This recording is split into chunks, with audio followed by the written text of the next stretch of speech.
Fox Sports. We are Fox. We are Florida.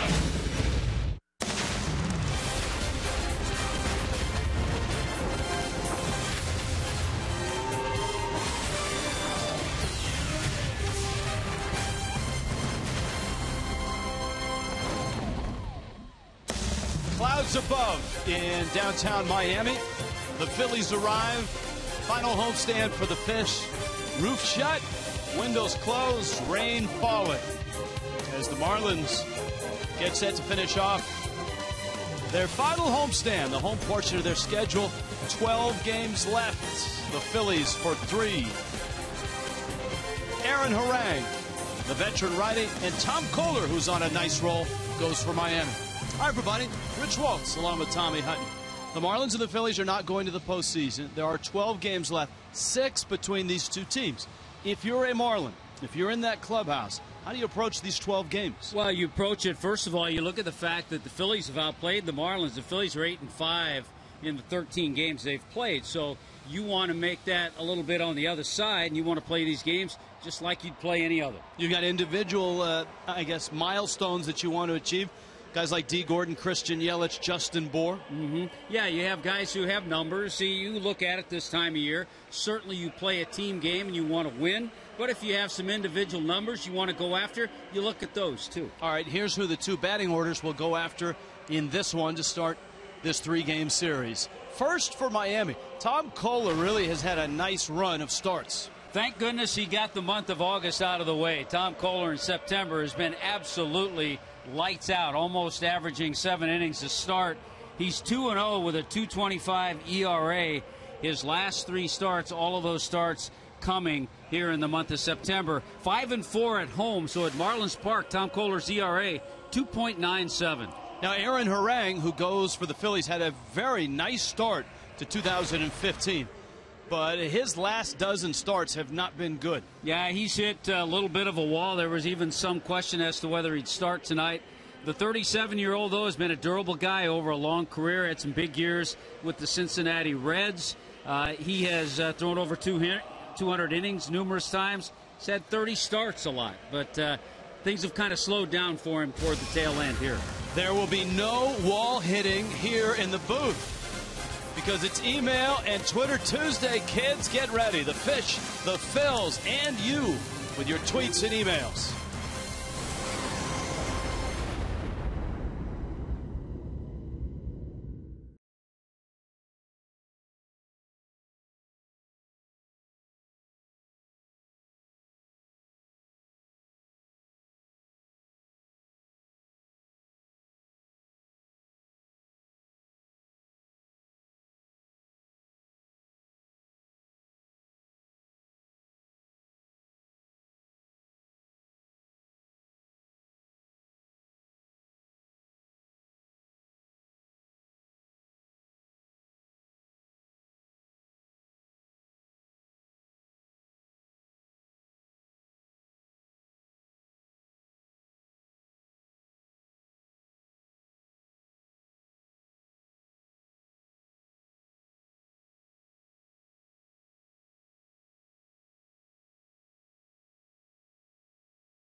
6-game homestand, the last of 2015.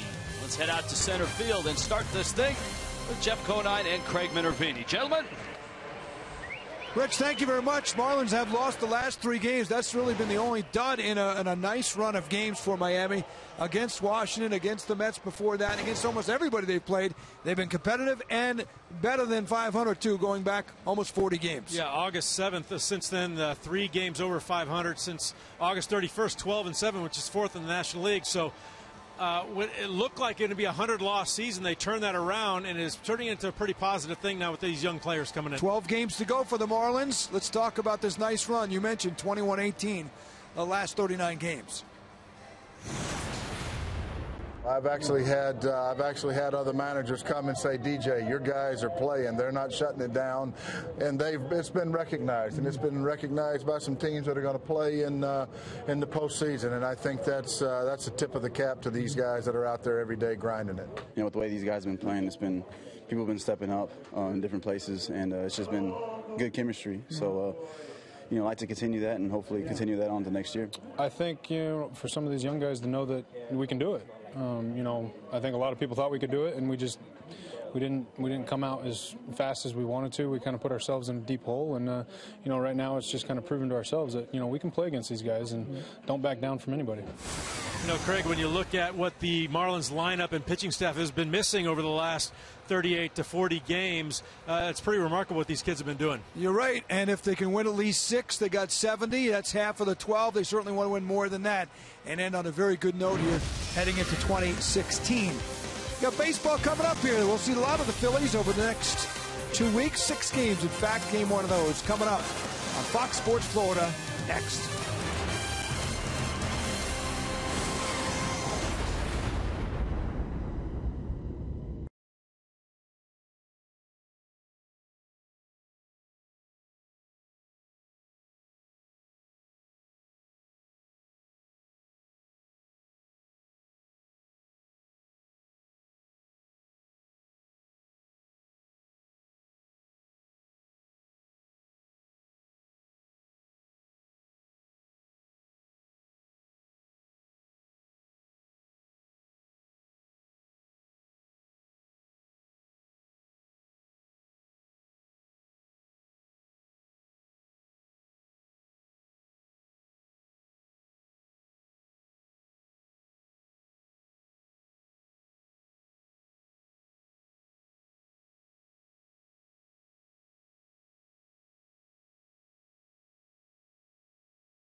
Places by Checkers Epic Meals, Epic Deals, and by AutoNation. Save on over 70,000 vehicles now.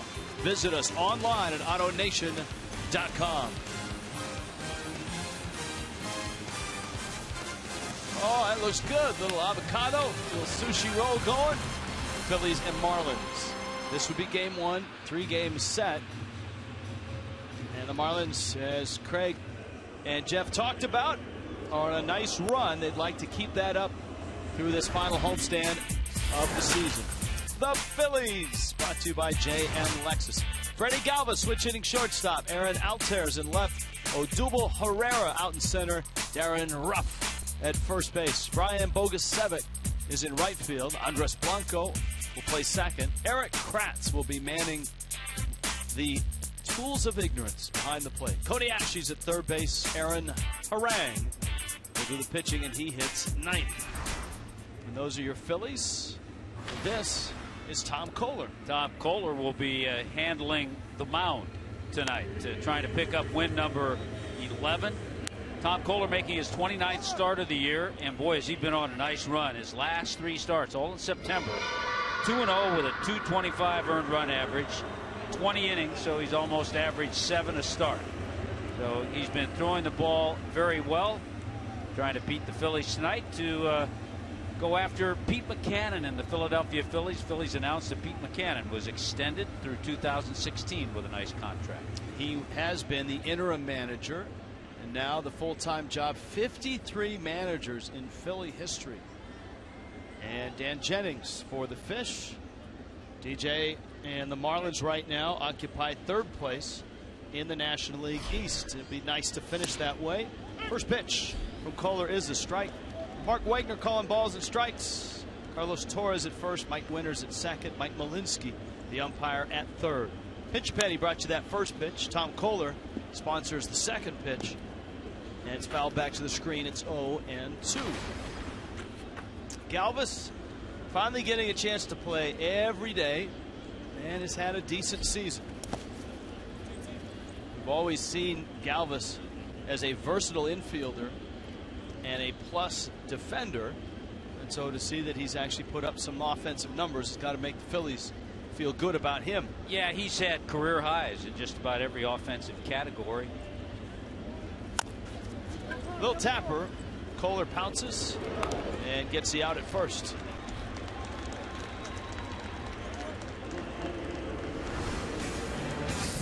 Check on the defense tonight, brought to you by BMW. Dietrich Yelich Ozuna in the outfield. Donovan Solano, he has good numbers against Harang. He's at third. Miguel Rojas, the shortstop. D. Gordon and Justin Bour on the right side. And JT Realmuto behind the plate.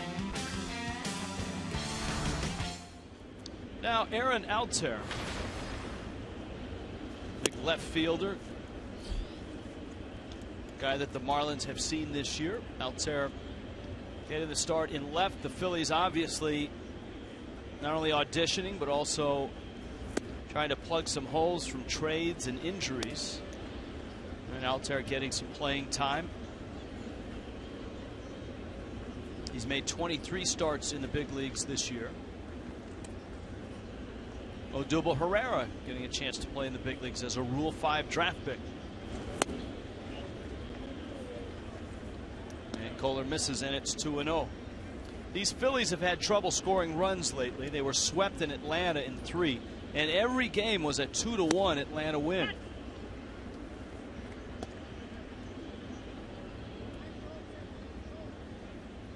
Shows you the faith that they've got in Pete Mackanin.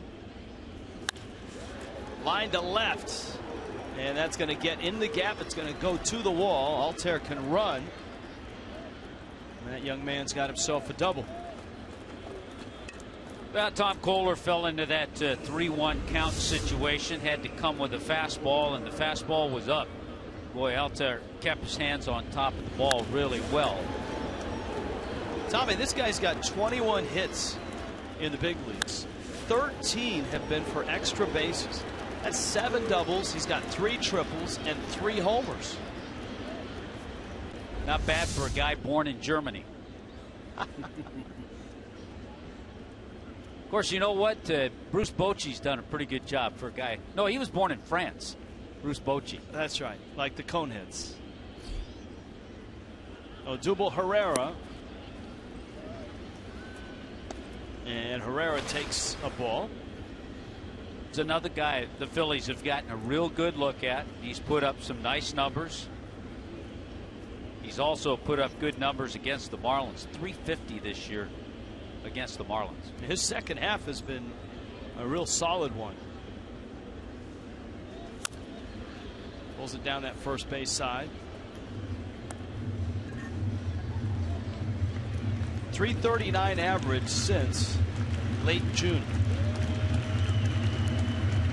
That's a 67-game span for Herrera.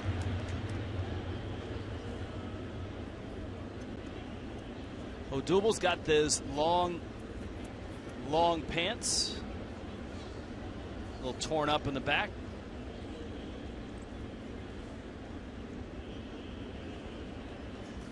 He also takes up pretty much the entire batter's box with that stance.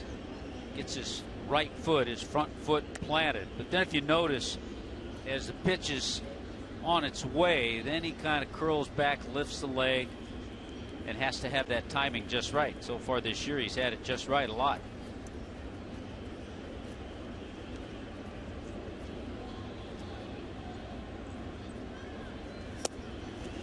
It comes in, a lot of great hitting coaches will say it. The first I saw in print was Charlie Lau, who back in the 70s and the 80s was such a seminal figure as far as hitting coaches. All hitters have totally different stances, but when they get to the launching point, everyone kind of looks the same. You have to be in a position to hit. And Kohler lost him, and so Herrera trots down to first.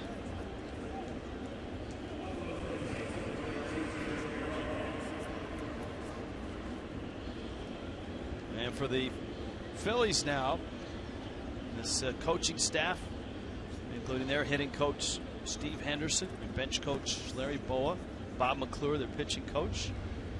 Good news that Pete Buchanan has been extended. Darren Ruff in the cleanup spot. Another guy getting a look. Of course, Brian Howard, we've seen so many times over the years, hitting cleanup and playing first base.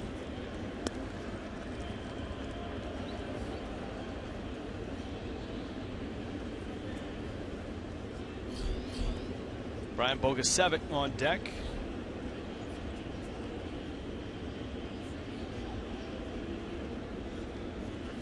The challenge for the Phillies is certainly to develop young talent, whether it's draft picks, whether it's guys they got in trades for many of the veterans that they dealt away. Whether it was Cole Hamels, maybe to a lesser extent Chase Utley. And their new team president in town on this trip, just to kind of oversee, take a look at everything. Andy McPhail, longtime baseball man. Really highly regarded in the industry. And they have yet to name that GM. But McPhail can kind of handle both duties until they find someone. 1-2 to Darren Ruff. The times over the last 3 starts for Tom Kohler that we've seen him really get in a groove. The curveball, the slider, the fastball, they've all been working. Right now he's just trying to get a feel for it.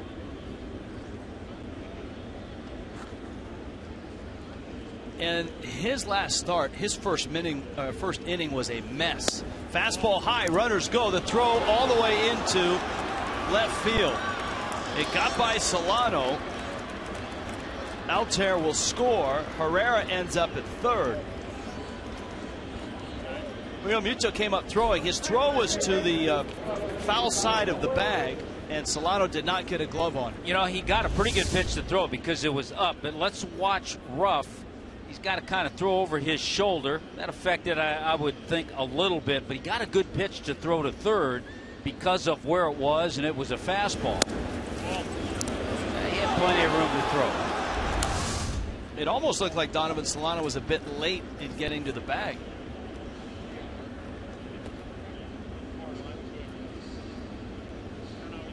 That turns into a big play.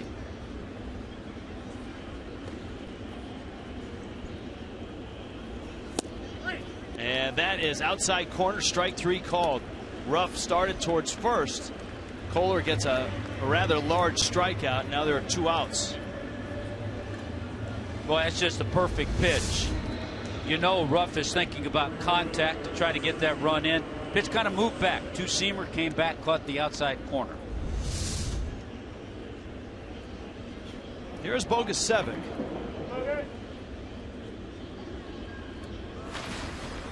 Bogusevic, a guy that the Marlins are somewhat familiar with, was in spring training with them. And he drives that to right center. Yelich glides over, and he makes the catch. The Phillies get a run, and the Marlins are coming to hit.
Lead it off. Miami's lineup looks this way tonight. It's brought to you by J.M. Lexus. Gordon's hot, sitting at 332. Donovan Solano in the 2 spot. Christian Yelich, Justin Bour, Marcelo Zuna, Derek Dietrich, J.T. Real Muto, Miguel Rojas, and Tom Kohler. See the 7-game streak for Gordon, and T. Gordon certainly in the next 2 weeks has an awful lot to play for. Will pop up, shallow left, Altair in. Galvis out, and it's Altair who makes the catch. 1 pitch, 1 out for Aaron Harang. Well, that's one thing about Harang. He usually is in the strike zone and making his 27th start this year. 5-7 in his career against the Marlins. A lot of starts, 20 starts.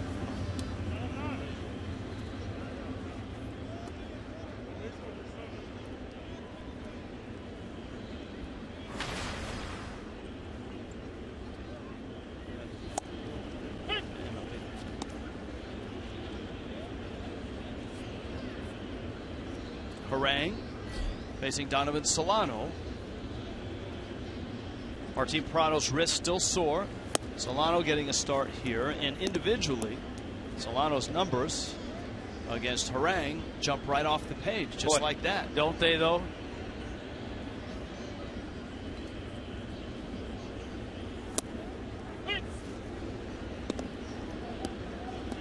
One and 2.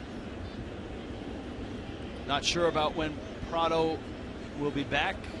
Still has that brace on the left wrist. Eddie Echeverria is a little closer, and the verdict still out on Giancarlo Stanton's return as well.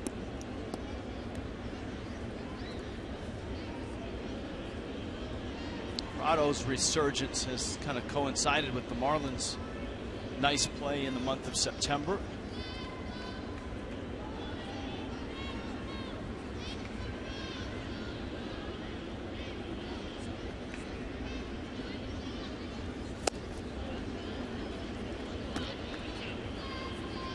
Look out, 3-2. Giancarlo. The unfortunate thing about Martin Prado is you see Giancarlo. The Marlins haven't won since he's been out. Solano shoots it into center field. How about that? It'll probably be a hit, and if so, that's 7 for 9 in his career against Harang. That's getting to be a pretty good sample size for Donovan Solano. It is a hit.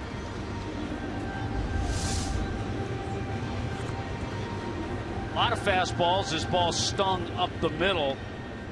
Andres Blanco tries to make the backhand grab, didn't get it, but base hit all the way.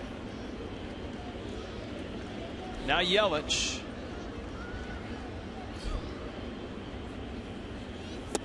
Always interesting to watch a guy in a spot where D. Gordon or Yelich or even Justin Bour is in for these last 2 weeks, 12 games essentially.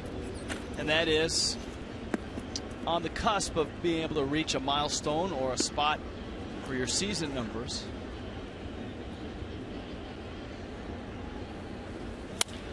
Yelich bangs it center field. Boy, he hit it right on the nose too. Odubel Herrera made the catch. Christian Yelich is also going to need a little luck. Better luck than that, and that wasn't good luck at all. There's the defense for the Phillies tonight, brought to you by BMW. Aaron Altair, Odubel Herrera, Brian Bogasevic in the outfield. Ashe, Galvis, Blanco, and Rupp around the infield. Eric Kratz does the catch. Here is Justin Bour.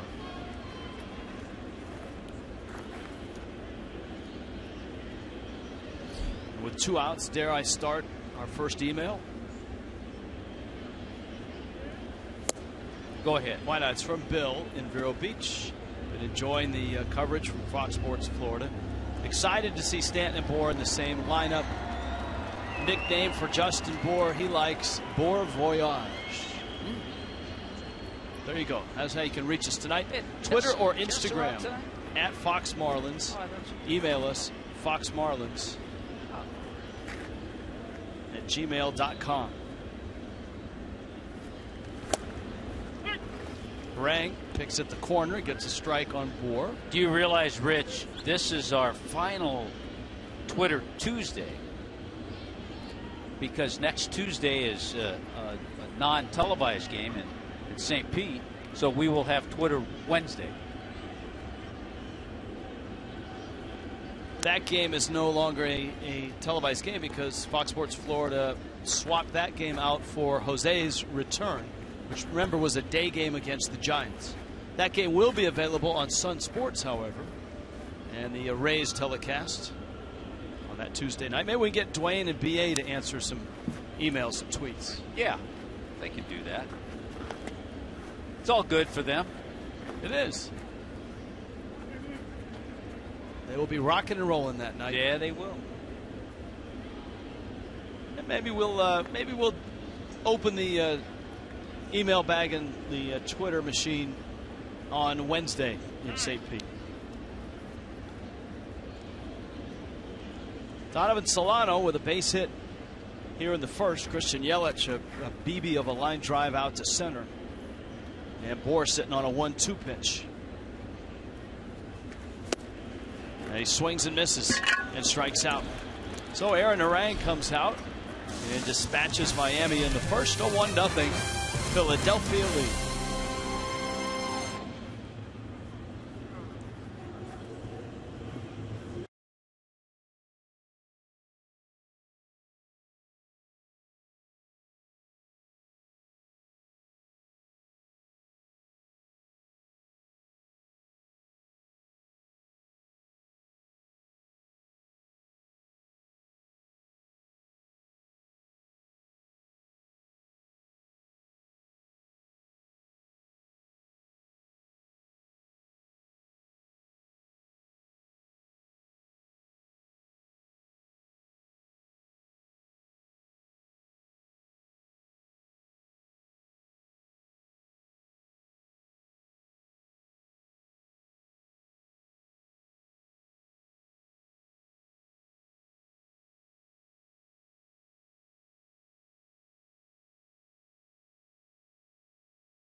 Kendall Toyota. Marlins Park tonight. Phillies and Fish. Emails and tweets.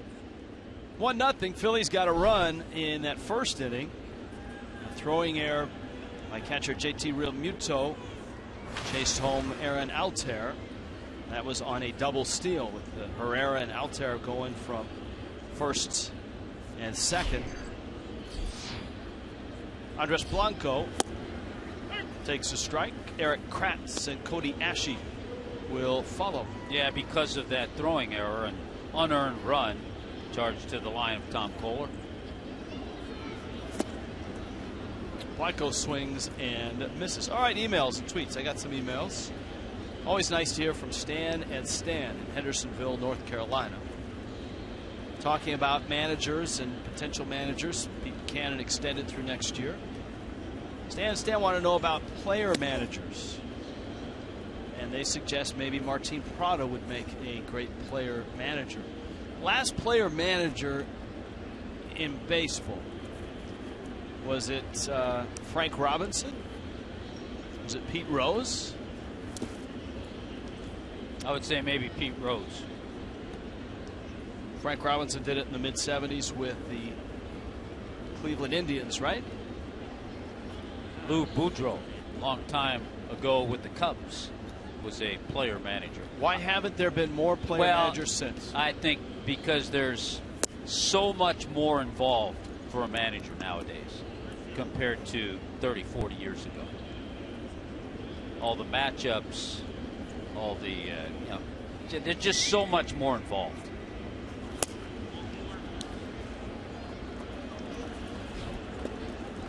Blanco walks.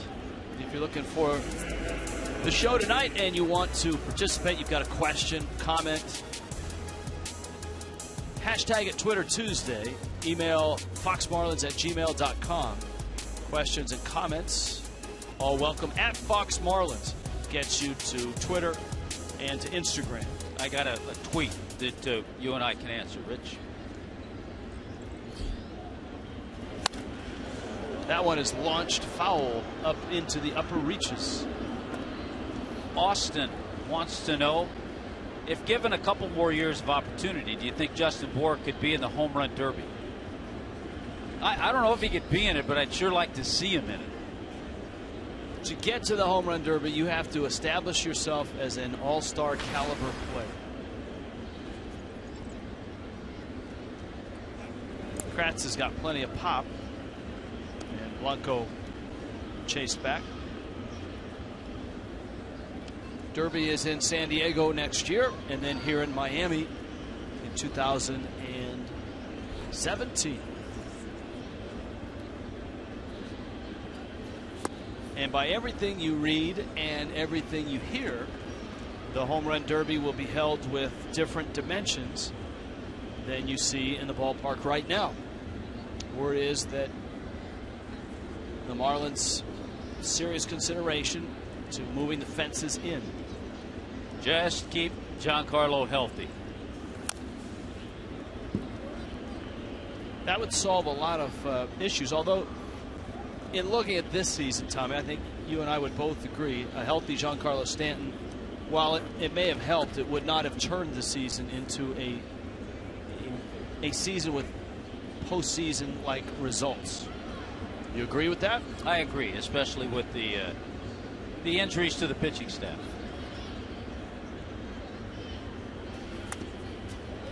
That one fouled at the plate. But it would have been fun to watch. Yes, without question. Speaking of dimensions, Bill from Palm Beach Gardens wants to know, what's your opinion on unified baseball park dimensions? Making every playing field the same dimensions. Well, first of all, I don't think I would care for that. I like the nuances of different parks, and footprints for each ballpark are different, so you couldn't always have the same dimensions at every ballpark.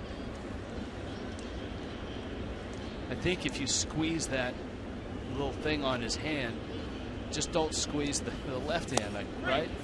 That was a fastball for a strike. And that's a strike 3 call. If you squeeze the right hand, he goes oppo. That little plush doll. The final Kids Eat Free Wednesday of the season tomorrow. Marlins and Phillies at 7:10. Every child 12 and under with a ticket will receive a coupon for a free KM Beef Frank bag of Frito-Lay chips, small Pepsi, or Aquafina water. Marlins.com for tickets.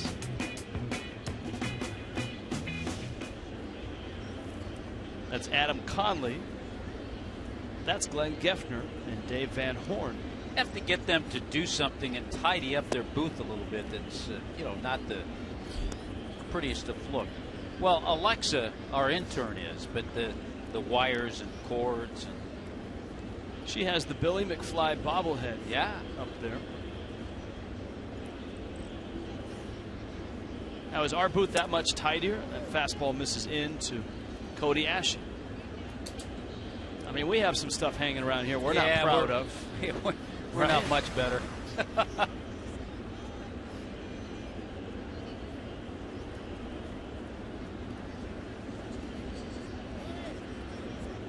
Ashe, a walk-off homer earlier this month.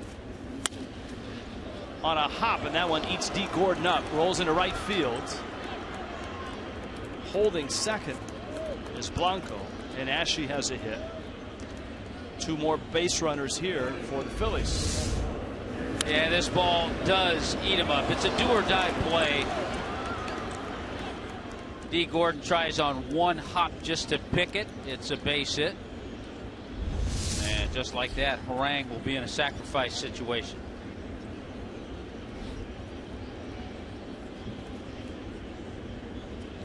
And here is Harang. Kevin lets us know every time I see Bohr at the plate, I'm reminded of Boog Powell. Not bad, Kevin. Pretty good.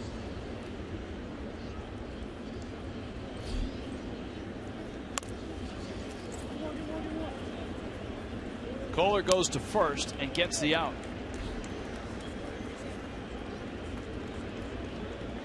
And so Freddie Galvis comes up with a chance to add to this 1-0 lead. I would assume, Rich, that it's still there. We haven't been to Camden Yards for a while, but if you ever go to Camden Yards, out in right center field beyond the seats there is Boog's Barbecue. Now, wait a minute here. How come on Utah Street? How come in both Philly and in Baltimore? Yeah, Bull's Barbecue in Philly. And Boog's Barbecue. Yeah. And they're not that far apart. Bull for Greg Luzinski. Why is it the big beefy guys? It's a stereotype.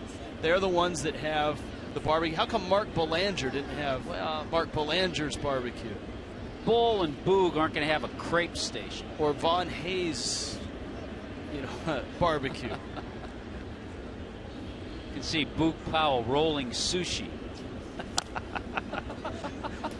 Now that's funny. We'll see that. We'll go out to Bulls. Yeah, that's in Philly, and we'll be there the final weekend of the season. And Bull is always gracious to put together a nice plate for us. You don't think Boog Powell's chocolate-covered strawberries would go as well as the barbecue? Kohler gets a fastball up, and Galvis fouls it back. Counts 0-2. Couple of innings now. Tom Kohler's really had to work. Got that pitch count up to 40. He's had to work to get some outs. Needs to really make some good pitches to get a tough out here in Freddie Galvis. 2 outs. 0-2 coming. Breaking ball, bouncer up the middle into center field. That's a hit. And the Phillies have 2 more runs and a 3-0 lead.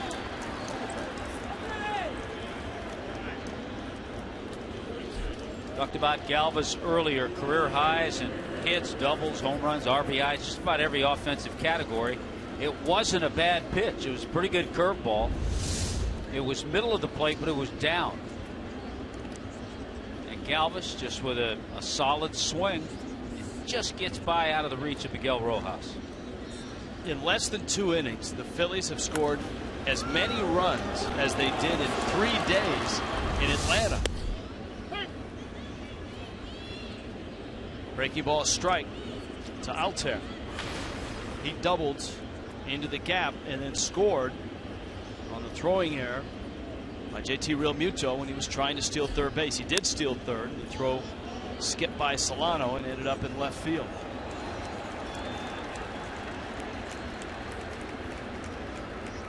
And it's tough when you look back. The Marlins over the course of the season have had a hard time scoring runs certain times. 36 games the Marlins have played this year where they've scored none or one run. Galvis can run a little, so he might not be hanging around first base now that there are 2 strikes, 2 outs. Count evens at 2-2.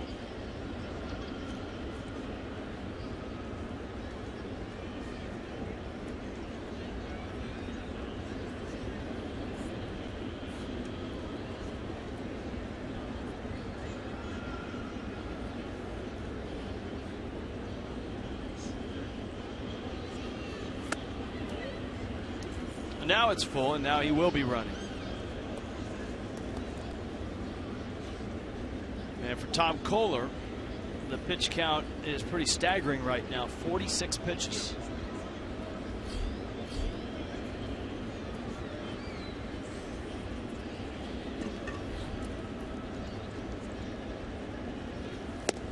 Fastball got him.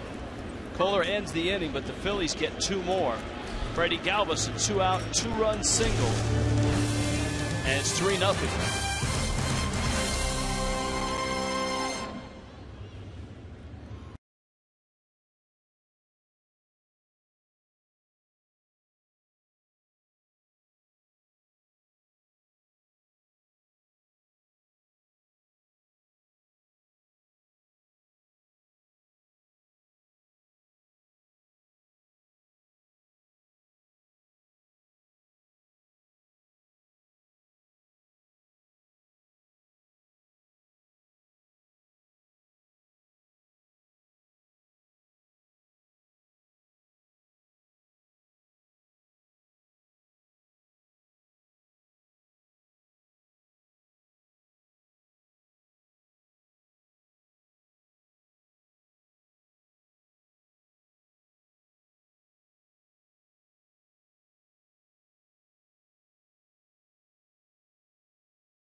Marlins, bottom 2 here.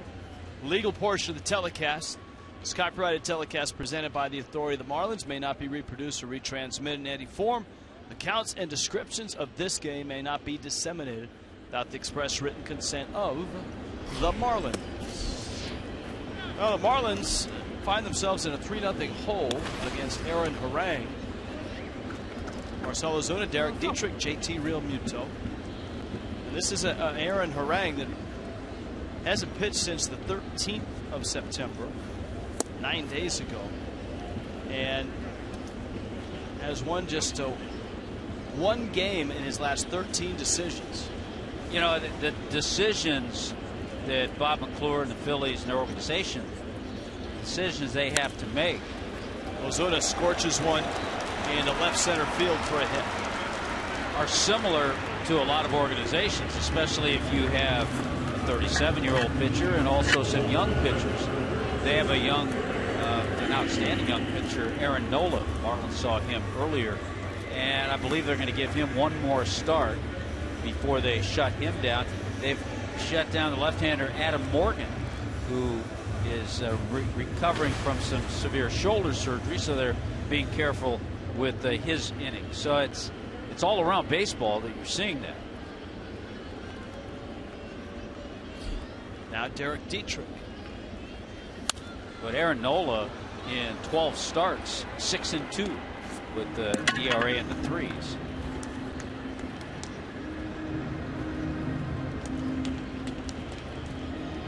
Got a nice tweet here, Rich, from Jamie.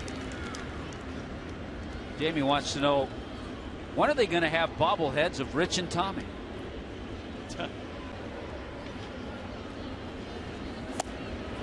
I don't know, but I would recommend when they do have that, have it on an off day. You'd be embarrassed if nobody showed up. Well, that's why I'm saying try to avoid that. So a hit by Ozuna. Dietrich, 5 hits on the road trip. Fouls it back to the screen. I noted last inning when the Marlins were up about guys trying to finish strong, trying to pad their numbers and get to a certain threshold or a milepost. There are also guys at this time of year trying to showcase themselves, earn jobs for next year. That's not always easy to do in a team game like this, where all of a sudden you think, you know what, if I hit 3 more bombs, I'll reach 20. If I get 3 hits a night, I can reach this. Because, I mean, you watched Christian Yelich in his first at bat. Yelich did everything right. Took a pitch, hit a bullet out to center field, and it's an 0 for 1. It's one of those games where the harder you try, sometimes it doesn't work. Right. Yeah.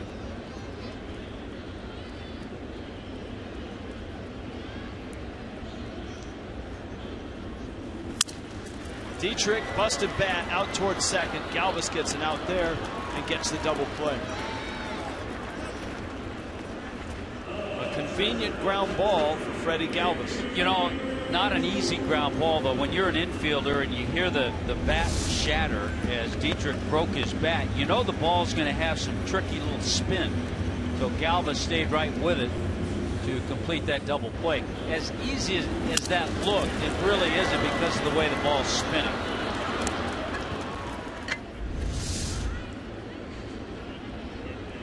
Now Real Muto. JT sits at 252 with 10 home runs. His last 16 games, he has 3 homers and has hit 353. So nice to see the young catcher as the season winds down. His bat still is perked up. How about the 103 base hits for JT? That puts him 10th amongst major league rookies in the hit column. There's just a real solid year for JT. Yeah, there's the September. Ball and a strike. By the way, the emailer that was asking about player managers, our research department reminding us that Julio Franco is a player manager in Japan in an independent league. I didn't know they had independent leagues in Japan. He's the manager of the Ishikawa Million Stars, the Japanese independent league based in Kanazawa by bullet train 2.5 hours from Tokyo. There's a bouncer that finds left field. Real Muto has it hit. Aaron Harang, 6'7", 260, but he tried to be a little sneaky. He tried to quick pitch. Watch this. All right, all of a sudden, just boom, no leg kick right to the plate. But JT was ready for it. Is that in your scouting report? Not in the scouting report. We may have to add it next year. But here it is, tall but compact. He's actually a tall version of a Bartolo Colon because he short arms the ball. He adds and subtracts well. Be careful because he He's not overpowering, but he'll throw that fastball up in the zone to get you to chase him. He's not nearly the hitter that Bartolo Colon has been this year in entertainment factor. Rojas is up, Kohler's behind him. Miami's got 3 hits, but no runs.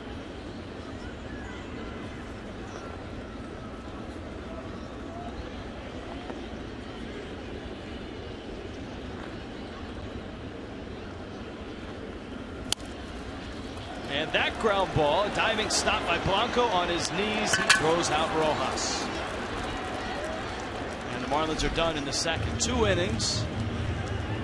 No runs for the Fish, 3 for the Phils. And we head to the third in Miami.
Third, smile pretty for the camera, and that's a great segue to Craig Minervini. Craig? Thank you very much, Rich. Hopefully the Marlins will get Adeiny Hechavarria back in the lineup, maybe even in this homestand or this series. But for now, Miguel Rojas is enjoying the opportunity to play short, come up with a couple of big hits. Known for having slick hands. I talked to him today about where that great defense came from. He said, you know, when I was growing up, 13, 14, 15, so we didn't really have a lot of baseballs, didn't have many wooden bats, so I really worked. It's a lot easier on his defense. We had one ball, you have a glove, you can go out there. He said, every day I went out and worked on my defense. He said, also I was a pitcher and a shortstop, so when I didn't get a chance to play short, I would pitch and wouldn't hit very often. And so defense always came natural to him, and now the offense is starting to come around. He hit over 300 AAA in recent years. And he said, look, I used to play against D. Gordon in 3 different leagues, and then I got a chance to play with him with the Dodgers. And he made this point. He said, D came over here as an offense stolen base guy, and yet he's gone the other way with his great defense, not to mention the good solid offense and, of course, his run game. So he said, I'm trying to incorporate a little offense in my game, but it's great to play with D, and that's where it all started for me. Guys? You know, Craig and Tommy, I think Rojas's offense has shown signs of evolving and improving compared to his major league numbers with the Dodgers. Yeah, I think everybody knew that Miguel Rojas was a terrific defender at short, but he's said it all along. I know he told Craig earlier in the year, hitting 300, he added a little bulk, added a little weight, and hit 300 in AAA and worked on his offense. You see him pulling the ball every now and then on appropriate pitches or going the other way. So he's been a nice piece for the Marlins this year. Herrera bounces out. We were talking defense, and today Adeiny Hechavarria is one of 13 finalists for the Esurance MLB Award for Best Defensive Player. Now, it's not position specific. These are his shortstop ranks, zone rating, double plays started. His defensive metrics this year have come a long ways from years past. He continues to lead in that good plays on the good plays, bad plays minus errors scale.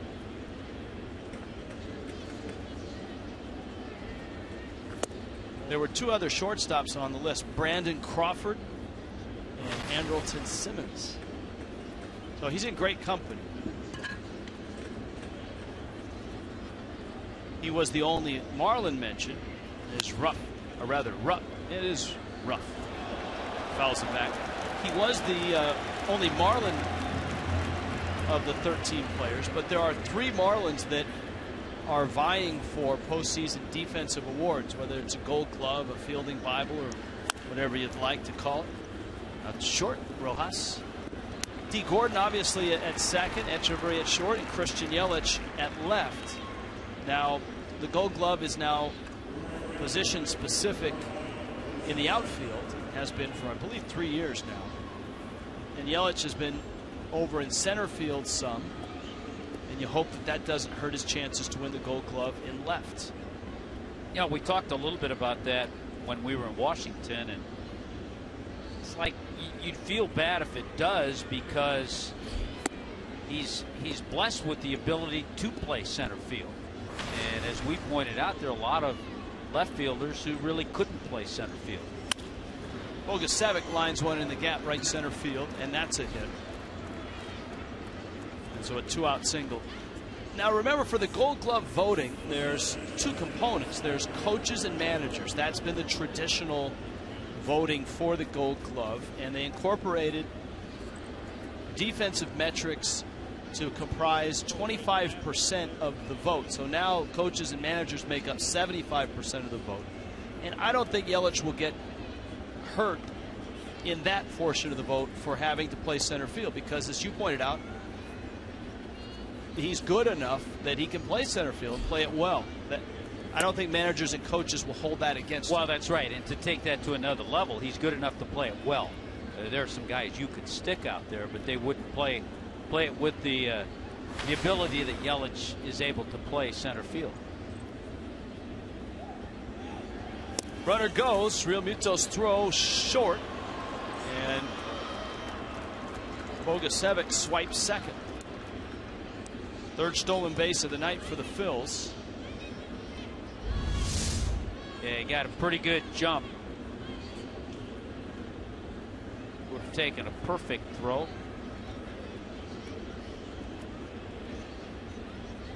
Got a tweet, see if I can get to it after this pitch, Rich.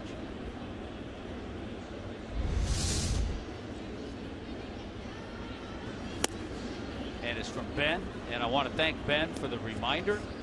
It's Tommy Lasorda's birthday today. Any good anecdotes? Tommy Lasorda, 88 years old today.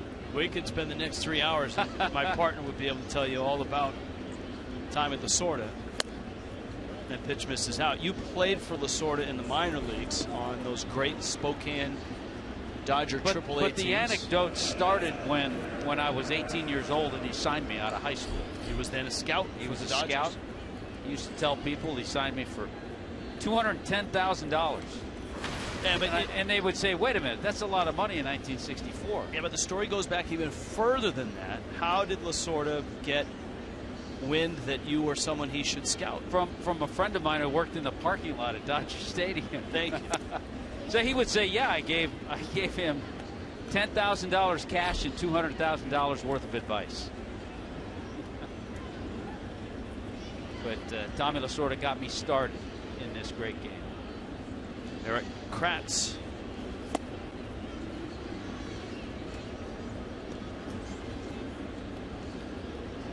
Two and 0. Well, for Tom Kohler now at 63 pitches, 2 outs in the third.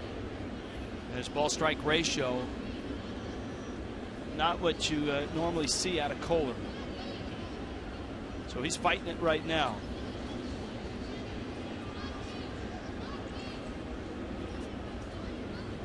Well, and he's had to battle. The Phillies have had at least 2 base runners every inning.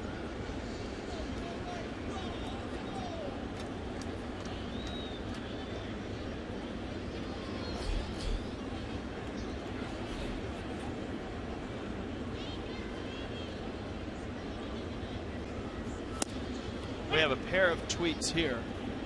One from Zach, who wants to know, how are your jobs different from Glenn Geffner and Dave Van Horn? And a tweet from Glenn, who said Rich and Tommy have to wear makeup, and we don't. That's the difference. It is different. You and I've talked about it a lot. A radio broadcast as opposed to a television broadcast. Good pitch in on the hands. Gordon gets the out at second. And the Phillies are retired in the third. Bottom of the third coming up. Right now, the Phillies off to a 3-0 start.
If you're a strong fan and you've got a strong fan photo, hashtag it FL Data Strong Fan. T-Mobile will make sure you're on the telecast. Pay no attention to that small type at the bottom of the screen.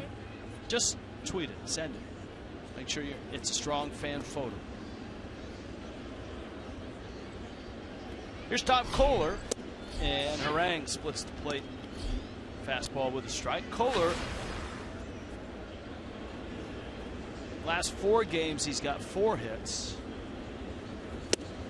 And he takes a strike. He's 5 for his last 9.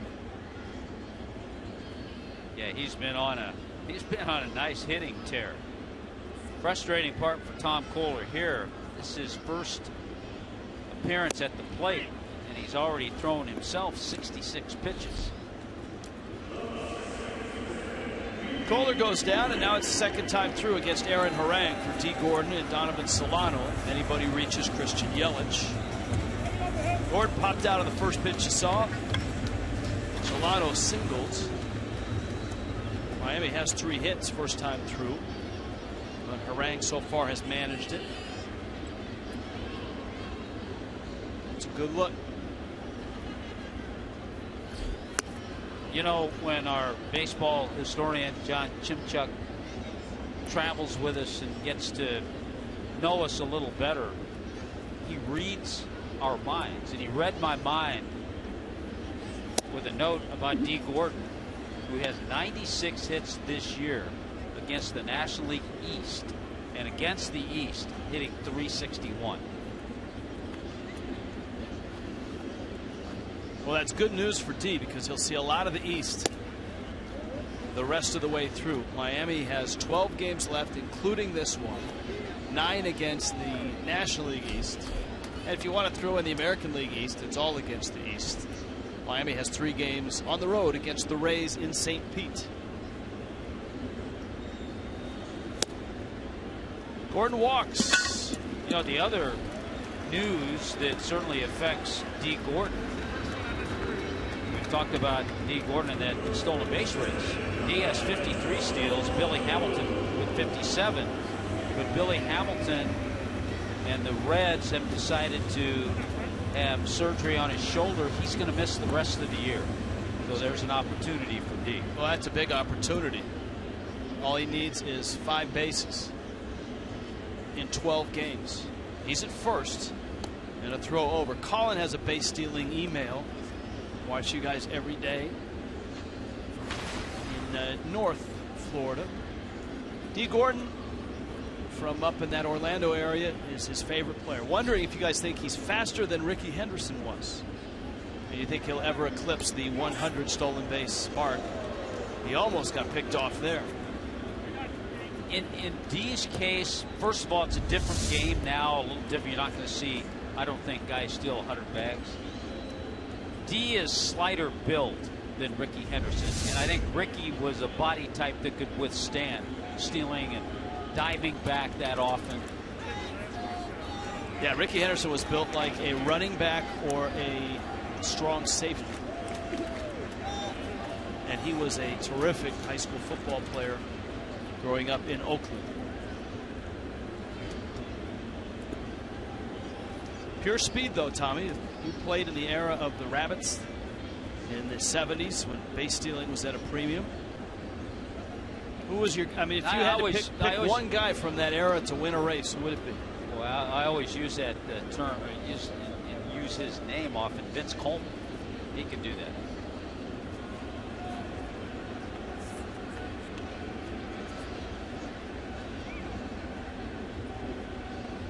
You were a teammate of I think, an underappreciated player in Tim Raines. Tim Raines, outstanding, and I think borderline Hall of Fame. I would love to see it happen. Saw him get to the big leagues. He was built a lot like Ricky Henderson. Gordon away from first. Harang quickly to the plate. And Solano takes a strike. Now back to the plight of Donovan Solano when he faces Aaron Harang. Solano getting the start at third, which opened some eyes until you looked at the numbers against Harang. 6 for 8 coming in. And he singled in the first, so he's now 7 for 9 in his career against this veteran right-hander. Harang does a lot of things to make it tougher on base stealers. He mixes it up, mixes his delivery up. He pauses. He's got a pretty good movement for a guy 6'7". He's fairly quick to the plate too.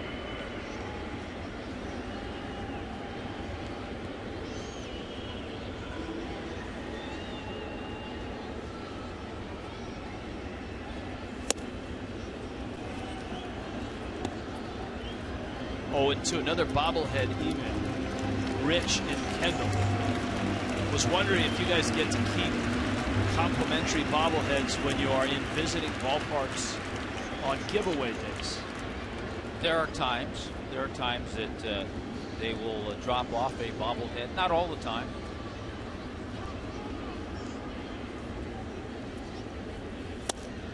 And there are some times when there is a bobblehead day, if you ask nicely, they will supply you with one. And for me, the no-brainer is the Racing Sausage bobbleheads in Milwaukee. And then I think you and I we try to be nice to our crew, and sometimes our crew members in the visiting city who maybe would appreciate it a little more than us. We'll let them have a little gift. But not the Racing Sausage. Not the Racing Sausage. I want that one. I want chorizo. Here's the 1-2, and it's fouled out of play.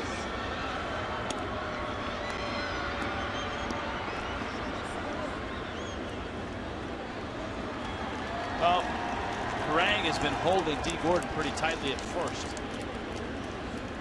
There are 2 strikes on Solano. Maybe someday, Tommy, you and me. That would be nice. Right there. And I would not do it any other way. It has to be the 2 of us.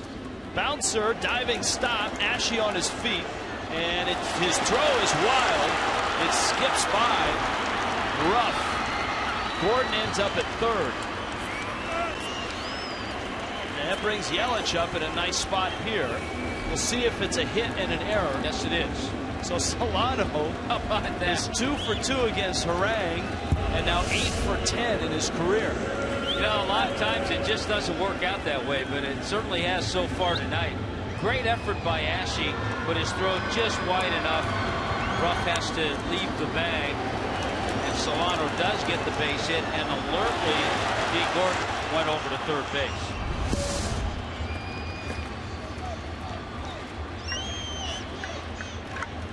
So Gordon and Solano on the corners, and here's Yelich, who hit a bullet to center for an out in the first.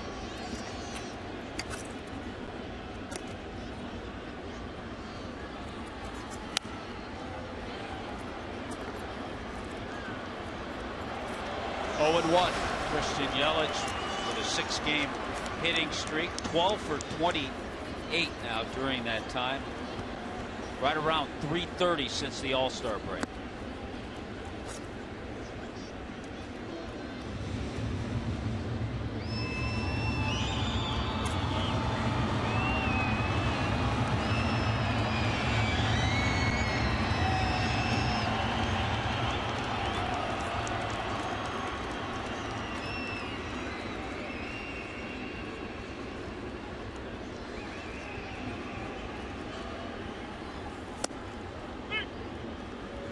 That short arm dart throwing fastball for a strike. It's 0-2.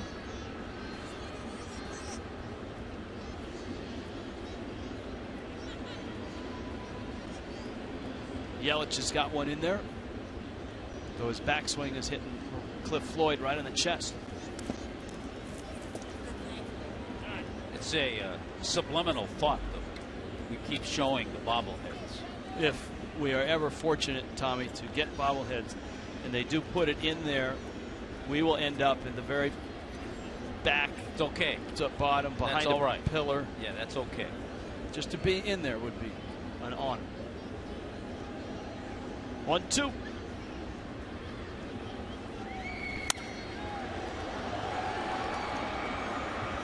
Yelich shoots it foul.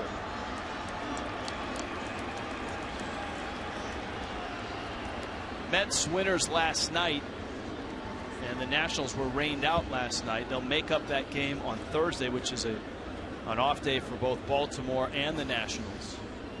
They're playing tonight are the Nationals, and Baltimore leads 2-0 in the bottom of the 4th in D.C. Mets 1-0 over Atlanta in the 5th. Yelich takes up 2-2. So a lot of eyes certainly in New York on that Nationals game and on the Mets Braves game.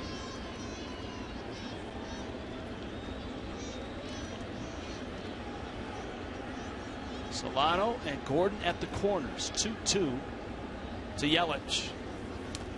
Breaking ball in the dirt. He's really worked a good count. Remember, he started 0-2. All of a sudden now it's 3-2. You know, and that's something to remember too about Yelich. Everyone talks about him trying to get to 300. Certainly you and I focused on it. But you look at where his on-base percentage has come as well. He's at 354, and his slugging percentage has finally arrived at 400. All those numbers have come a long way after that injured lower back. 3-2 coming. Solano's leaning, not running, and the pitch is in. And Yelich walks. And just like that, bags are loaded for Justin Bour.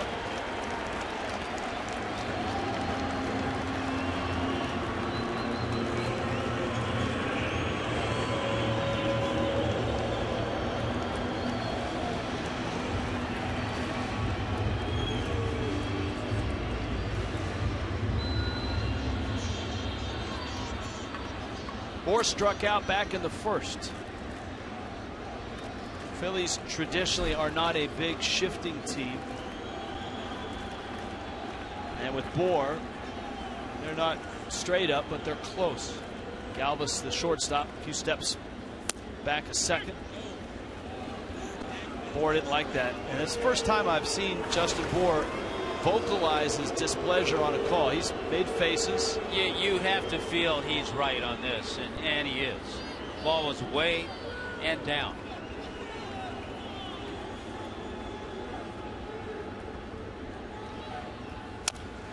For a little tapper in front of the plate, and that's a tailor-made double play. Kratz picks it up, steps on the plate, gets the out, and that whole pitch set up the sequence. Bohr still steaming about it right now. And the Marlins end up leaving everybody on base and getting nothing out of the inning.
You know, the matchup between a veteran and a youngster, Aaron Harang winning that one. Justin Bohr tapping out a 2-3 double play. And Tommy, watch how that first pitch affected the second swing. Well, and you have a smart pitcher out there in Aaron Harang. So what does he do? He goes right back in that same area where he got the call on the first pitch, which was actually off the plate. And then by doing that, he gets Justin Bohr to swing. He gets the easy double play. It's a big sequence in this ball game. And now Kohler back on the hill. As Cody Ashe, Harang, and Freddie Galvis in the fourth. 3-0 Phillies.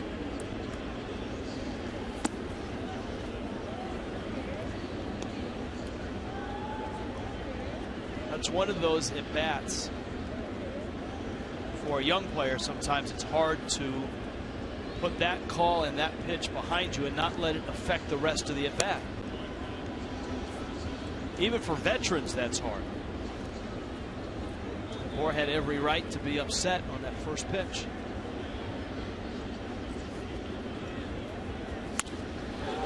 Ashe to right, that's clobbered, and it's not coming back. It's deep and gone into the upper reaches, and it bounces all the way back into shallow right field. Cody Ashe in a young career has already hit 5 home runs against the Marlins, and a big one last year was a walk-off home run, and he recently on the same date hit a walk-off home run. That's his 3rd home run here at Marlins Park, and it was a no doubt. And it gives the Phillies a 4-0 lead.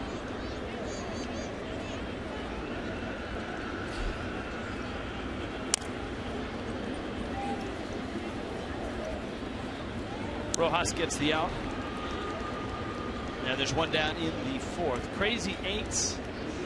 Chevron just fill up with 8 gallons of gas or more, bring your receipt to the Marlins Park ticket office. Get your choice of an $18 Lexus Legends level ticket or a $28 home plate box ticket.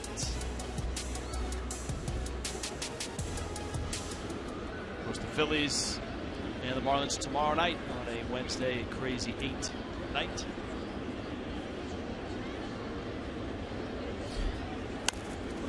That's a good bunt, and Galvis is going to beat that, and the throw goes by Kohler. That's an ill-advised throw because you're not going to get Galvis. Just a perfectly placed bunt. When you see a left-hander drag a bunt that way, as soon as he gets the first baseman to come off the bag and field it just like that, he's going to beat the pitcher to the bag every time. In baseball parlance, a drag bunt for you with a left-handed hitter is to drag it with him to first. Yeah, that's the term, and for a right-handed hitter it'd be a push bunt, to push it out that way in the direction a little toward the second baseman. You want to get by the pitcher, maybe get the first baseman and come off the bag. Now if a right-handed hitter brings it down the third base line, you okay with drag bunt there? No. What's that? Well, he's not dragging it. It's just a bunt. So only a left-handed yes. hitter. And I've heard the argument with the other. I mean, there are some who would call that a drag bunt. Not me though. Well, that's what I was looking for. That's interesting.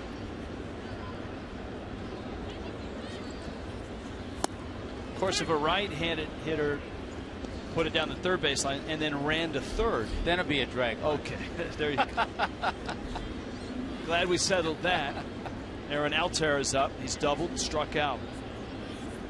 Galvis at first with one out. A Kodiashi homer has stretched this to a 4-0 ball game.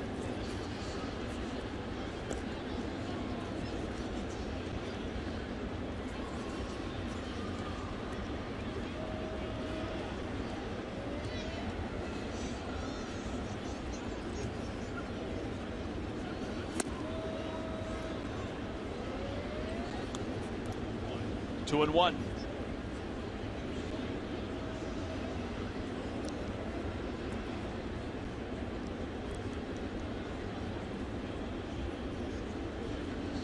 Got to stay hydrated. Well, they were crushing cotton candy last half inning. Well, then you have to have a lot of water. If you have the cotton candy, you can't have the soda. One or the other. Not giving that up.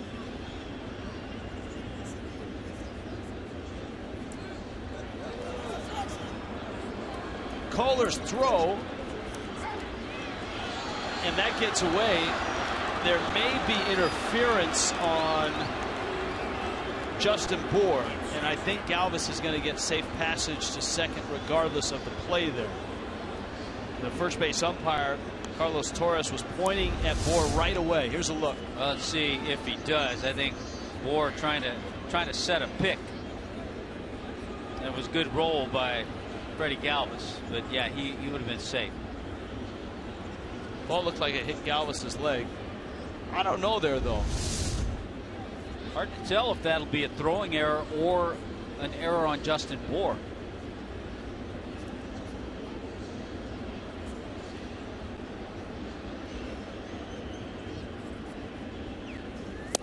The error goes to Kohler, and that strike three call to Altair. Doesn't the first baseman have the right to go after the ball though at that point? Sure.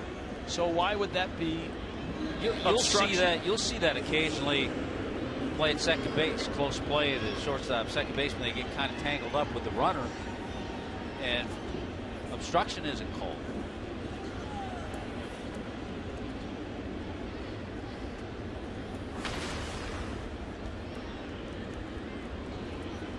Odubel Herrera's walked and bounced out. Kohler drops in a breaking ball for a strike. Boy, just a ton of pitches. Next pitch will be number 80 for Tom Kohler. Been a frustrating night considering his last 3 starts have gone so well for him.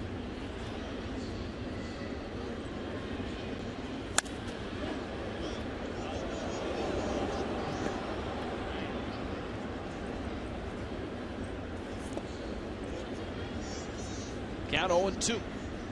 Chris wants to know, I'm a baseball noob. Never heard that before, but can you please explain to me, why do batters swing at these balls that end up in the dirt? You know why? It's a tough game. These are major league pitchers. If a guy has a 95-mile-an-hour fastball and then snaps off a good curveball, you get out in front. If it's in the dirt, sometimes you swing at it. No problem, Chris. It happens.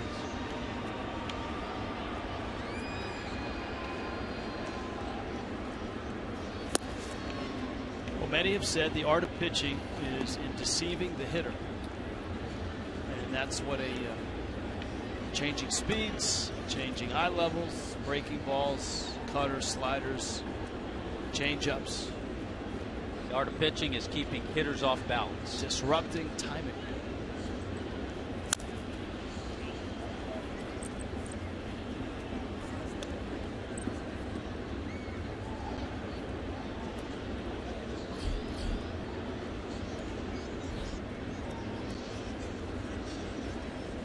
Darren Ruff on deck 1 and 2.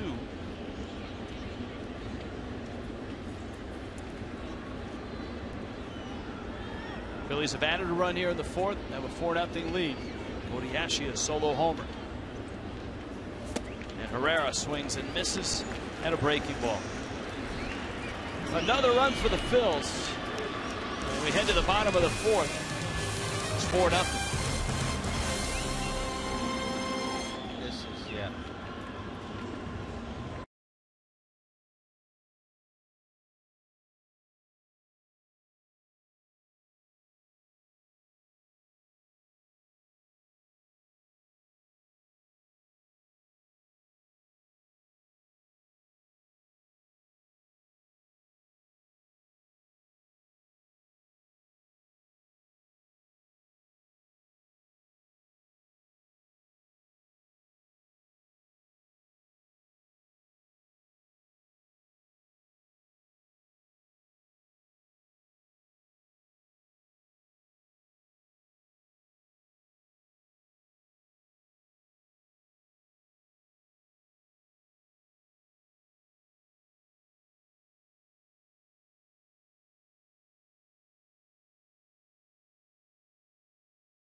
Herrera, he hit a ball into the seats, and there was an elderly woman that was hit in the head.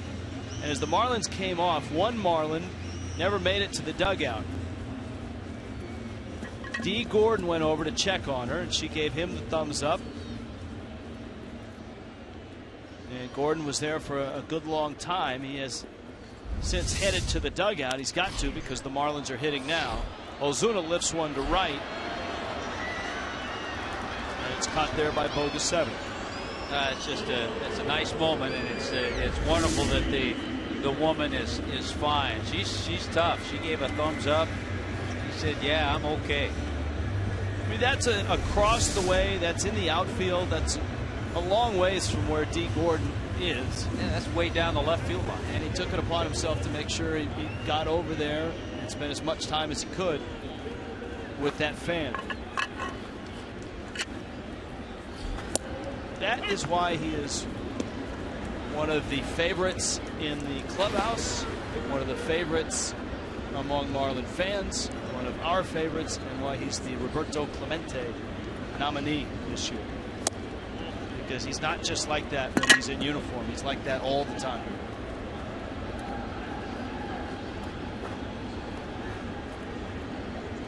Dietrich bounced into a double play, and there have been two double plays that have really hurt the Marlins. that one, and especially the one in the third on that little tapper from Justin Bour with the bags loaded and 1 out.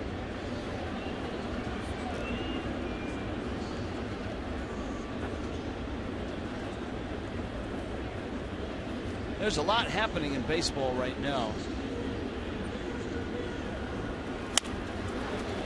Liner to right, Bogusevic drops in front of him. No, Dietrich's got a hit. Miami has a hit in every inning. Tomorrow on a Wednesday night, South Florida Honda dealers get you ready for Fish and Phils. Buchanan Conley is your matchup. Starts at 6:30 with Craig Minervini and Jeff Kona. In baseball tonight, what's going on, Rich?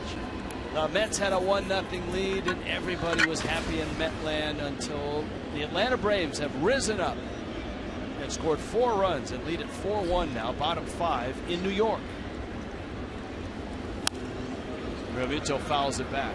That has coincided with the Nationals scoring a run and getting within a run of Baltimore, and then Baltimore just putting 2 on the board in the top of the 5th to lead the Nationals 4-1.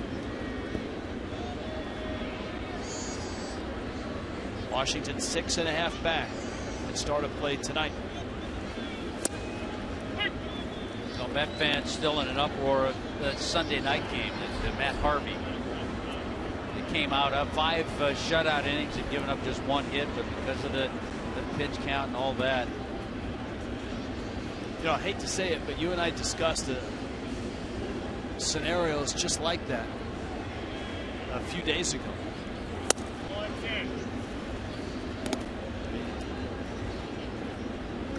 Terry Collins saying after the game, yeah, it frustrated him that he had to pull him out.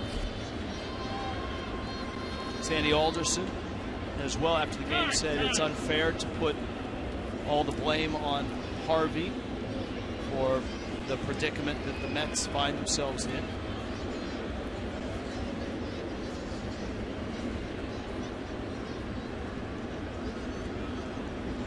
One-two.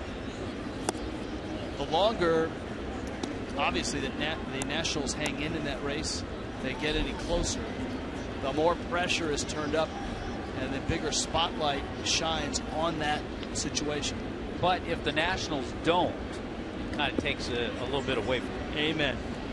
And the Mets can figure it out on their way to the postseason. That bouncer to Ashe out there on the turn. A nice one by Blanco, who got hit on the slide by Dietrich. That's the 3rd double play behind Aaron Harang tonight.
Epic meals, epic deals.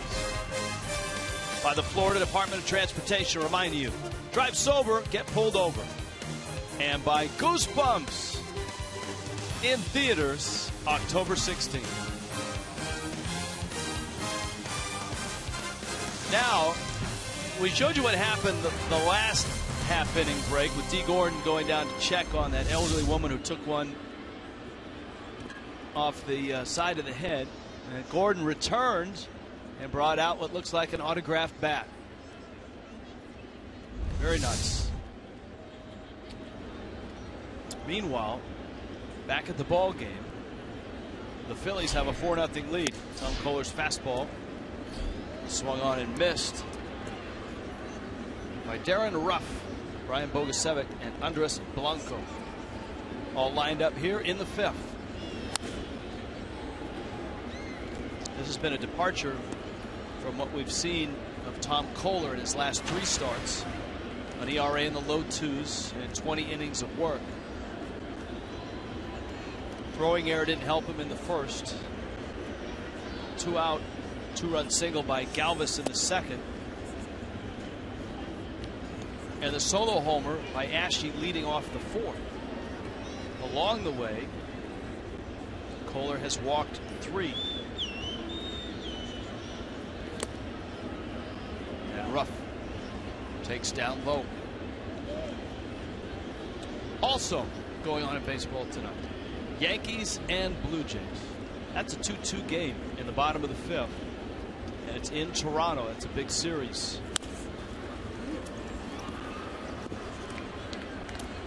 Solano on to first. Go back to the Dee Gordon presenting the elderly woman with the bat. Look at the young girl back here and watch her reaction.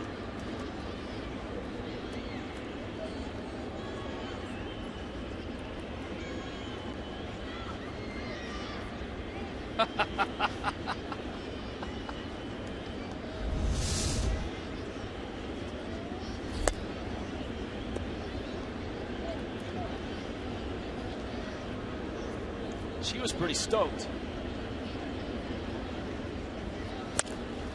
End of the bat. Solano gets another and gets the out. Kohler, who sits at 90 pitches, has 2 quick outs here in the 5th inning. It's a major league moment. Geico's been with us all year long, and we thank them. 96, Barry Larkin, first shortstop in the 30-30 club. 6-3 Reds win over St. Louis. 30 homers, 30 stolen bases. There's Andres Blanco. What's the saying that you hear from guys like Willie Mays and Henry Aaron, saying if they knew that 40-40 was going to be such a big deal, they would have stolen a few more bases? And they probably would have. It was a different game back then. Just looking, I don't know if there will be any 30-30 guys this year in the major leagues. Liner to center. Yelich over for it, and they'll play it on a hop around first, and holding there is Blanco. Actually, Anthony Rizzo could be, right? Didn't he say that the other day? He'll be a 30-30 guy, 30 homers and 30 hit by pitch. Well, Rizzo has 30 home runs. He's not in the top 10 in steals. No, he said he'd be 30-30 in homers and hit by pitch. Oh, he might do that.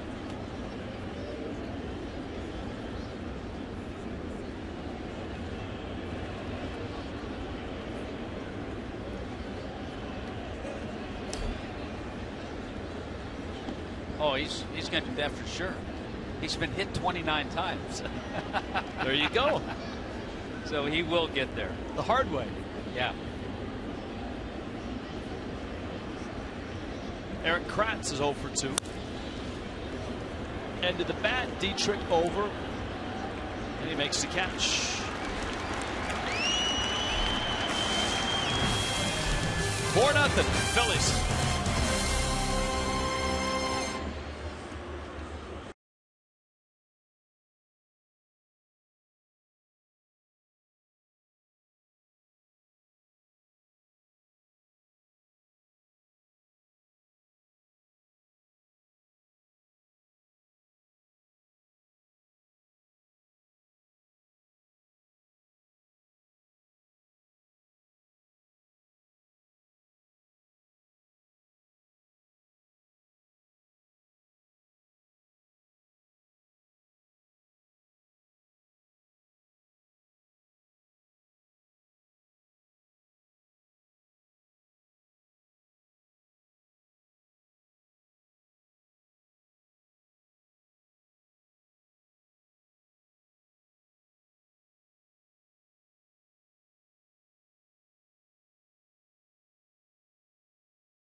don't miss.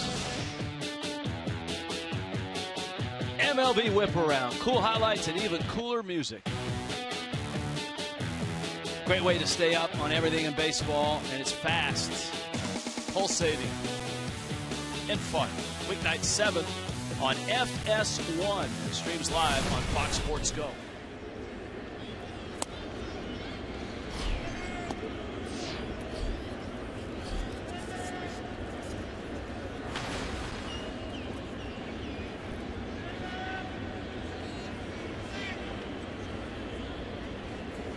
Miguel Rojas rips one foul.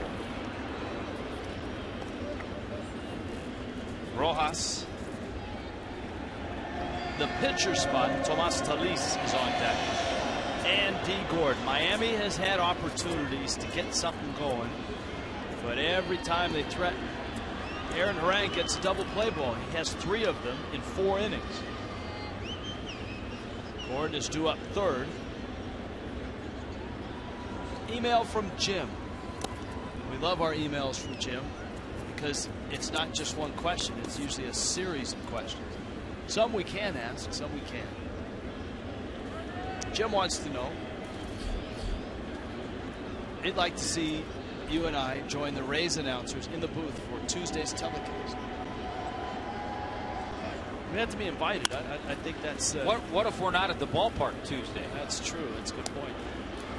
On to first for an out. Galvis gets the out. As well, he wants to know, are you taking the Marlins party bus to St. Pete? Now that's an idea. Will Ichiro pitch this week? You know, so much of that, I'd love to see that. And so much of that depends on how the game goes. Try to get us on Instagram and Twitter at Fox Marlins. FoxMarlins@gmail.com for emails. Talis, a liner. Galvis runs it down. Just like that, there are 2 outs. Who are your picks for American League and National League Manager of the Year? I think you and I agree on National League Manager of the Year. I think it's going to be close between Terry Collins and Mike Matheny. Would be my guess. Clint Hurdle will certainly get some votes. American League. You could go Toronto or Texas. Or even Minnesota. Yeah, there's a lot of choices. Teams that, well, Minnesota and Texas, I think, have overachieved. Gordon sets down the bunt, and he's out by a step. Ashe was right on top of it the whole time. And the Marlins have a brief appearance in the bottom of the 5th as we head to the 6th. It's 4-0 Phillies. So that's cold.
hamstring strain is good news. Everything progressing well. He's been taking batting practice, throwing the ball infield, and Dan Jennings told me today could be back even in this series. So that's good news with that hamstring. You never know that situation. Carter Capps pitched a bullpen session today. He's been out since August the 3rd now. It's been a long time with that right elbow strain. And what the plans are now for Capps, you look at him out in the outfield, is set up a simulation game. If all goes well there, probably right back into a ball game. Carter said, hey, I feel good today. It's up to the training staff, but he's hoping to get back. Nothing updated on Stanton and Prado, so I can't tell you if they're coming back or not. I can tell you, though, that Jose Fernandez will be pitching on Friday night. That's here against the Atlanta Braves. They're giving him, obviously, a lot of time. Pitched last Friday. He will pitch one more time. It's either going to be that last day, most likely, in Tampa, which would be his home area, of course. He moved over here from Cuba when he came across to the United States, or early in Philly. But they're looking at the Tampa game probably for his final start of the season. All right, thank you, Craig. Yeah, I think the hope is when 2016 starts that you don't have to have that many injury updates and rehab updates. Absolutely. I think Jose would love to pitch in Tampa because that's the site of his, in his young career, his worst start. Remember that start he had over there?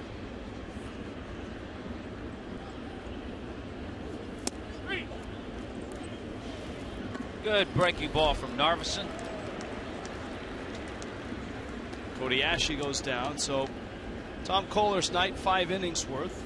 Chris Narveson is given the ball, and the hope obviously is that he can give Miami as many innings as possible. In a 4-0 Philly lead, here is Aaron Harang. Got to finish. What are the last questions here from Jim? Are you guys going to address the Manny Acta reports? There have been reports, ESPN Deportes reporting that Marlins have had discussions with the Manny Acta. Joe Frazzaro of MLB.com reporting today that there were some discussions with Dusty Baker. So it sounds as if some potential managers for next year have had some contacts.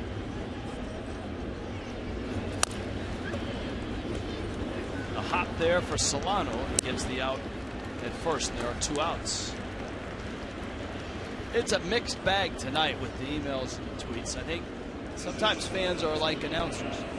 When it's a 4-0 ball game and things slow down a bit, they tend to wander a little bit. Yeah, I've had I'm stuck on the last tweet 29 minutes ago. I even rebooted. I know you're supposed to do that.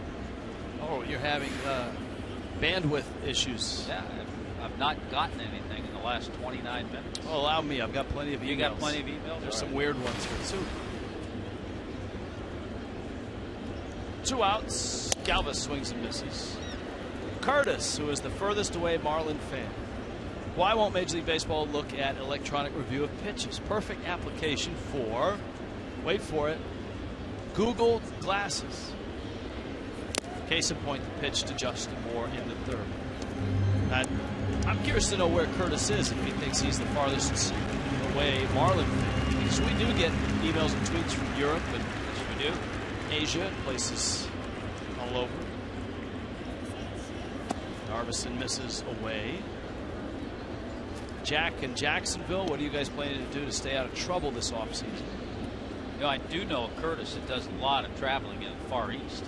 It could be him. Little tapper. Narveson has it, and there's no way he's going to get Galvis, who ends up with his 3rd hit. 2-run single, a bunt hit, and now this little 30-foot roller. Yeah, sometimes you try to figure out this game. Narveson makes a really good pitch, as Galvis fooled, and he just rolls that little tapper up the 3rd baseline for an infield hit.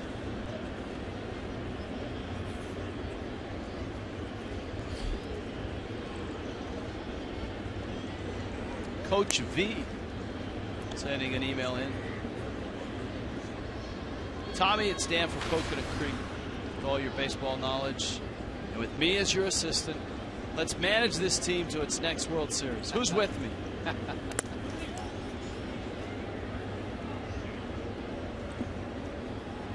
guys like Plutarski. Well, as we've said, this team has a good core of players. There are pieces, though, that need to be added, and I think when you look deeper into the minor league system, the minor league system needs to be strengthened.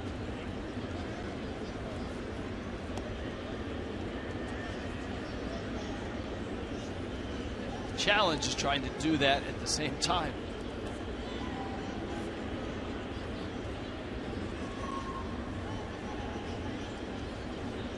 Mark, Kim, and Jeremy from Clute, Texas.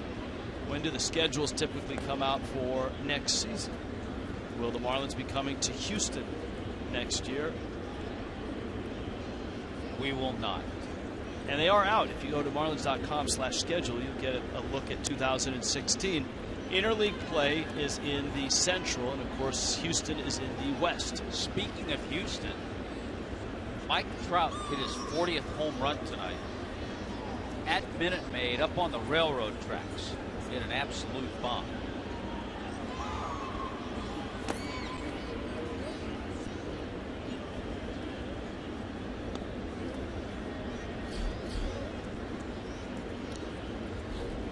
That game is in the third, and the Angels have a 3-2 lead over the Astros.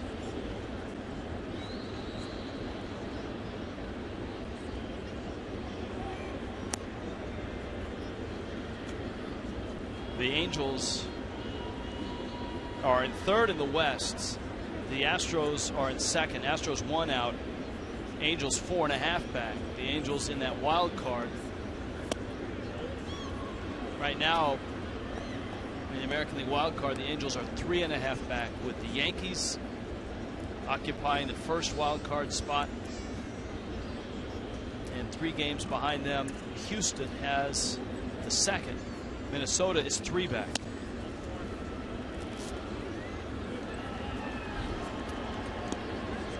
Altair walks. Back to the Future Night, presented by Pepsi on Friday, September 25th. And you want a really cool bobblehead. It's a Billy McFly bobblehead. It's just $25 at marlins.com for a ticket, and you get all the cool Back to the Future stuff. Lexus level ticket and the Billy McFly bobblehead for just $25. But you got to buy those tickets at marlins.com/special events.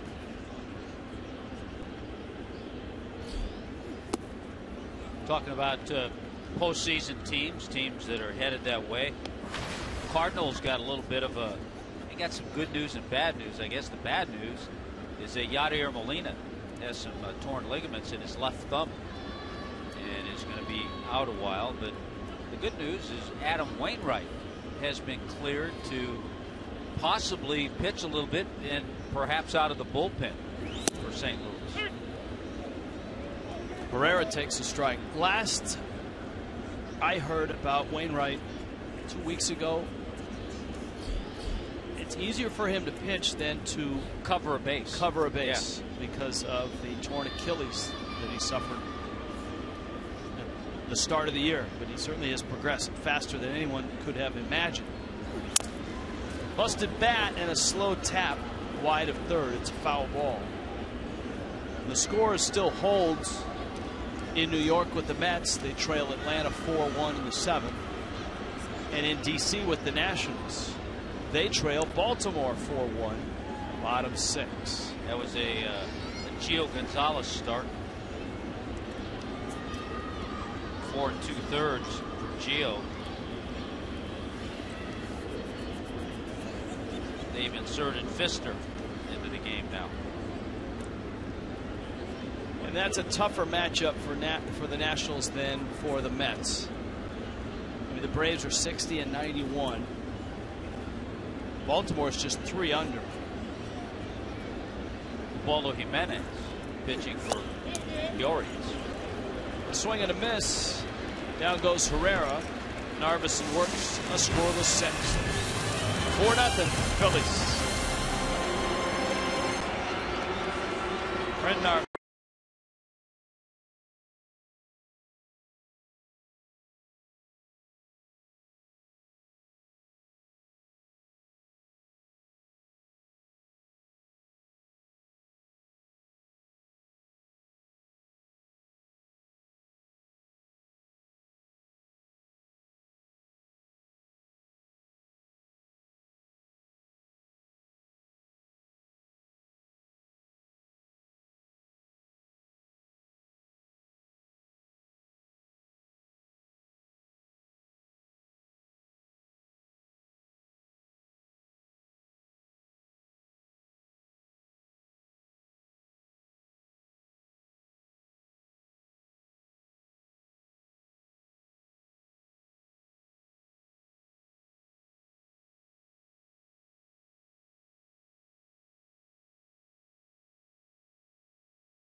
on FS1. It all begins in October. The postseason arrives. American League Division Series. October arrives, and so does postseason baseball on FS1.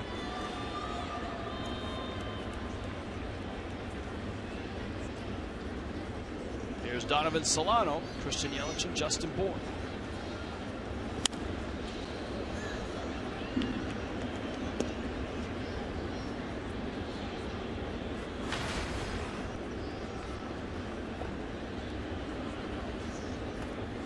Solano against Harang. 2 more hits. He's only 8 for 10 in his career against this righty.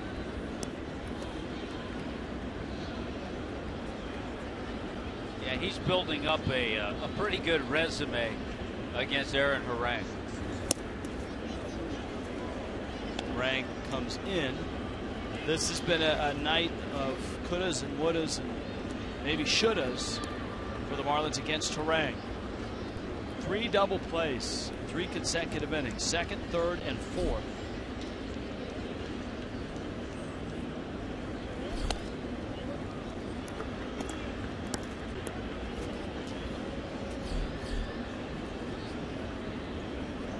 Christian Yelich, Justin Bourne get their swings at Harang at a very manageable 70 pitches. Solano sends it to center. Herrera's got plenty of speed, and he runs this one down. Another well-struck ball by Solano. Yeah, even an out that he makes against Harang is hit sharply. All right, emails and tweets tonight. Our social media night. How's your Twitter account? Are you still getting the Globe? The rolling ball of death? Picked up a little bit, but just I mean, I hate to give out birthday wishes. We can do better than that.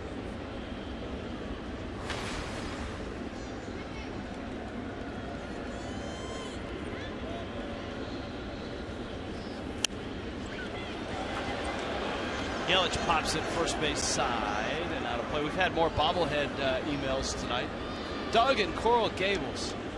Take a look at the Ozuna bobblehead. Is it me, or is the bat facing in the wrong direction? Or maybe his head's on backwards. I did not see that. I did not notice that. Oh, that's kind of a waggle. Yeah, he's a little bit pointing with the waggle. Yeah, no, that's all right. Yep, that's the waggle. That's pre-launch point.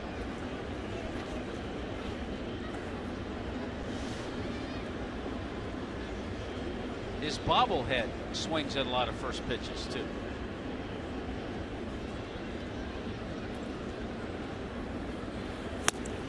Bill in Miami weighs in on Manager of the Year. And he goes Joe Madden with Manager of the Year, hands down. I wouldn't go hands down. I wouldn't go hands down, but he's going to be in the race, yeah. And I think one of the reasons he'll be in there and just might win it is that a lot of people this year, when they talked about the Cubs and all their young players, they were actually looking to maybe 2016. They didn't know how they would all perform this year. Well, they've all performed very well. Chris Bryant just homered. Bryant with 26 home runs has 97 RBIs, and they're trying to get a win for Jake Arrieta. It would be his 20th. Who has a better roster, Joe Madden or Terry Collins? Probably Madden, but a lot of times it's not looked on that way. But a good suggestion, Bill, and we'll put that on the list. Thanks, Bill. Joe Madden, ladies and gentlemen. That's a new one. It is.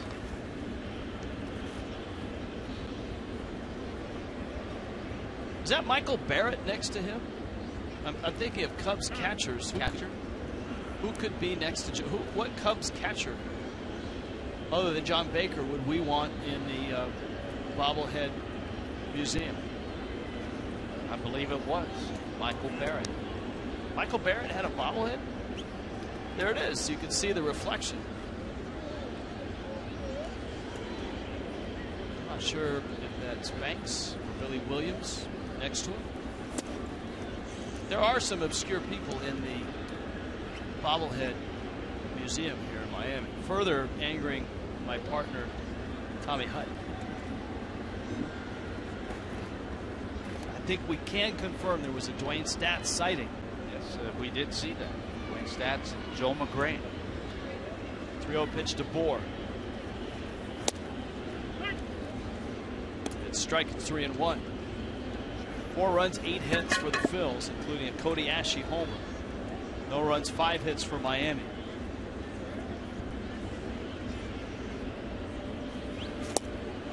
Big breaking ball. There's no way he thought he was going to get that pitch with the score 4-0. He figured, well, Harang's just going to come at me with that fastball, and he flipped one up. Didn't have to be a real good one. It was good curveball, a little break to it, but certainly not what you're expecting.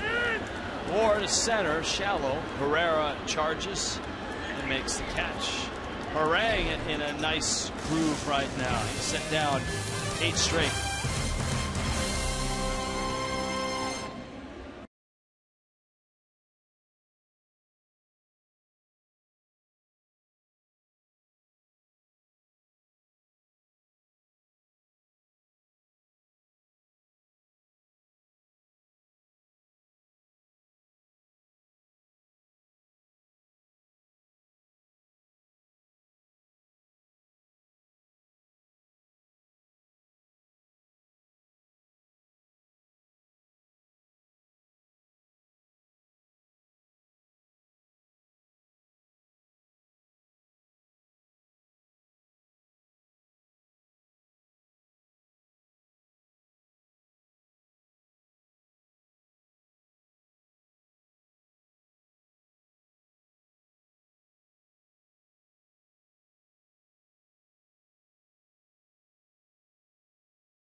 Rich Waltz along with Tommy Hutton. We've been talking bobbleheads tonight. This is the Billy McFly bobblehead. It's cool. It's got the bobblehead and the bobble hoverboard. Yeah, that's pretty cool.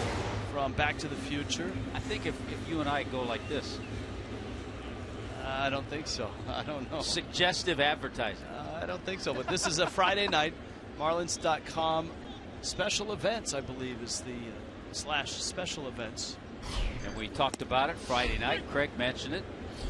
Looks like Jose Fernandez will be starting. So you can get a bobblehead and watch Jose, but remember you've got to buy your tickets at Marlins.com / special events. Darren Ruff is strong.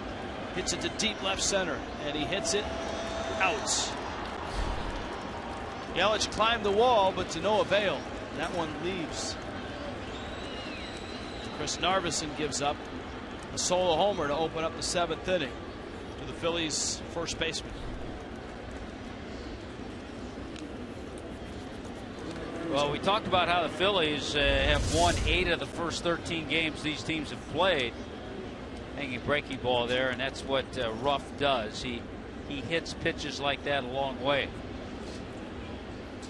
Just out of the reach of Yelich.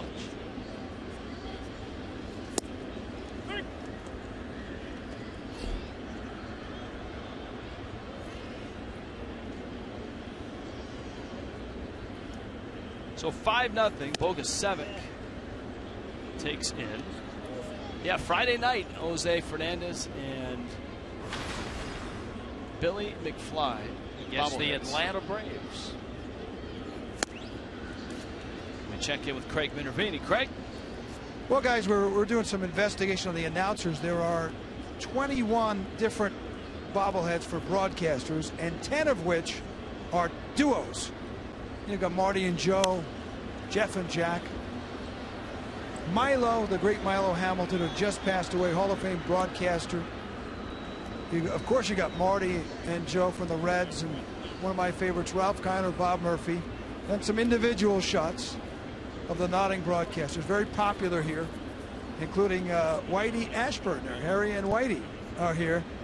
And from Rays fame a few years ago, Dwayne Statz and Joe McGrane. I even have, there's a, believe it or not, a Chris Rose and Kevin Millar Intentional Talk, a new show last few years on MLB Network. They have a bobblehead. Tommy, how long have you been here? Next year, Rich, will be, if all goes well, will be year number 20. You know, at the very worst, you can make this, nowadays you can get them yourself if you had to. That's not the same. And late one night, Tommy and I sneak in and put it in there. You can. There's some company, you know, the average Joe can get his own bobblehead. So you guys certainly. Rich, Rich is always asking me what he can get me for Christmas. There you go. I like the John Miller one because it has the attractive short sleeve shirt. I don't know if you can see it from there, but he's got an orange with probably shorts on. I think he is wearing. Yeah, he is wearing shorts. He's a look. John Miller is his Hall of Famer. He can wear whatever he wants. You're absolutely right. And he usually does, which is kind of fun. There's a good one. There was a good team in Cincinnati for a long time. Marty Brennaman, obviously Hall of Famer, still there, and Joe Nuxall, the late great Joe Nuxall. Yeah, that was a great pitcher. team. What did he pitch a game? Was it 15? He was a teenager. He was 15 years old. He's 15. He pitched in the major leagues. It was during the wartime, and they actually scouted a semi-pro team that his father pitched on. And they saw him. He's a very big kid, and they signed him. Rounding third and heading for home, I think was his signature line when he would leave a Reds broadcast. Who's the most obscure broadcaster in there, Craig, in your estimation? Let me look around. Greg Schulte's had a nice career in Phoenix. He's not a household name. Great old broadcaster Chuck Thompson from the Baltimore Orioles is there. That's a good broadcaster, yeah. Eric Nadel is a voice of the Rangers for years. Hall of Famer. And a Hall of Famer. So there really aren't many obscure at all. Ernie Harwell, of course, that's a good one. No, I wouldn't put anybody in the obscure. Except this guy named Vince, what's his name? Scully, the Dodger guy. He's got perfect hair, though. I think he's got potential. He does. 5-0 Phil's on top. Darren Ruff with a home run. 7th inning stretch in Miami.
strong fan photo of the game. Here it is, brought to you by T-Mobile. Here it is, Tommy. Big moment. Oh, Bodie. Very nice. He's got the wacky Marlin glasses, a bat, a pennant, a framed jersey, and a dream. And his dream was to be the data strong fan of the game. And he's achieved that dream, Tommy Hutton. Yeah, he has. Here's Ozuna against Aaron Harang. And that one is lifted to shallow right. Brian Bogasevic is there, and he makes the catch. Email for you, Tommy, from Don, a Phillies fan in Arizona, watching on the MLB Extra Inning Package. I love seeing the bobbleheads of Harry and Whitey. That would be Richie Ashburn, the Philly great, in between innings a while ago. Tommy, what's your favorite memory of those two from your playing days in Philly? You know, just listening to some of the conversations that Richie Ashburn used to have about his playing career. Some of those, he was with those that awful Mets team, '62. Won a batting title, I believe. Just listening to him talk about some of the players he played against. And Harry was always just gracious and terrific to be around. And the Tampa Bay Rays, they're privileged to have Todd Callis on pre and post games. And I remember Todd when he was just a little kid running around Veterans Stadium.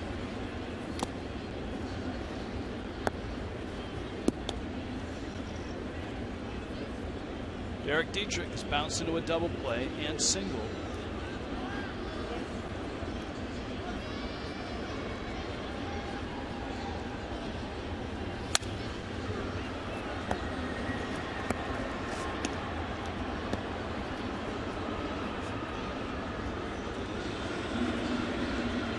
I think, Rich, my motive is slow or something. I would say. I mean, I get a few and then they kind of die out for a while.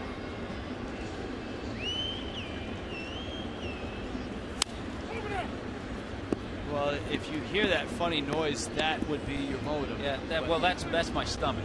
Yeah, well, that's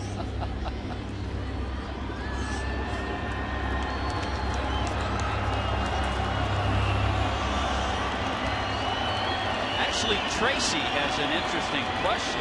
I hate to ask the question without knowing the answer, but Tracy wants to know, maybe I missed it, but what is the origin of the bobblehead? It's a good question. First bobblehead? Yeah, that's a good question.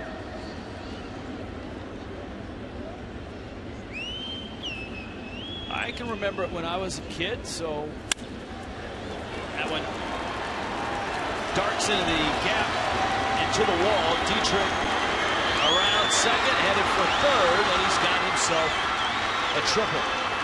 Derek Dietrich with a triple here in the seventh. Marlins still looking for their first run of the night. Boy, nice fastball, nice swing. He finds that gap. Once Derek found that gap in right center, his thoughts were on a three-base hit, his third triple of the year. The ball hits, kind of sticks right there, too. And he didn't even have to slide. Good hitting by Derek Dietrich.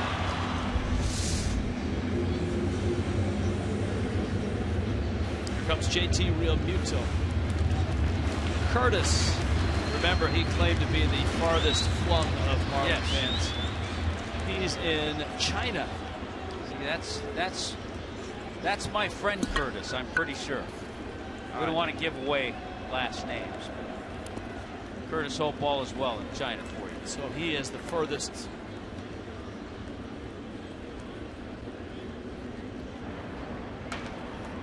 Curtis is in the furniture business. There's lots of business in China and the Far East.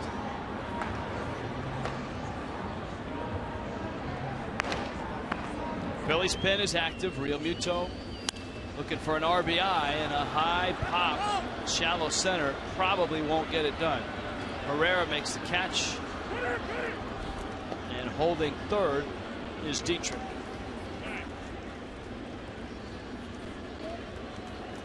On Saturday, the Marlins and the Braves. Remember, that's a 3-game series. It starts on Friday.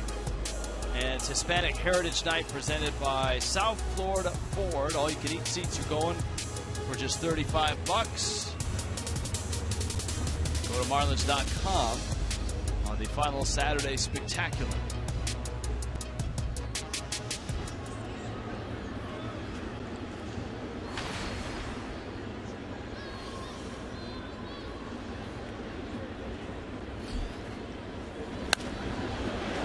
Look out. Rojas. Lions one. Foul and wide.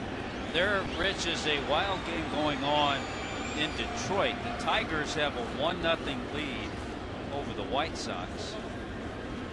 The Tigers have used 4 pitchers, and they have not allowed a base hit. 4 pitchers.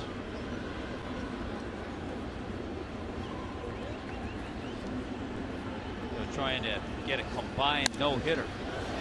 That one is hit pretty well and deep to left. Altair back at the wall, and it's gone. And Rojas has cut the lead down to 5-2.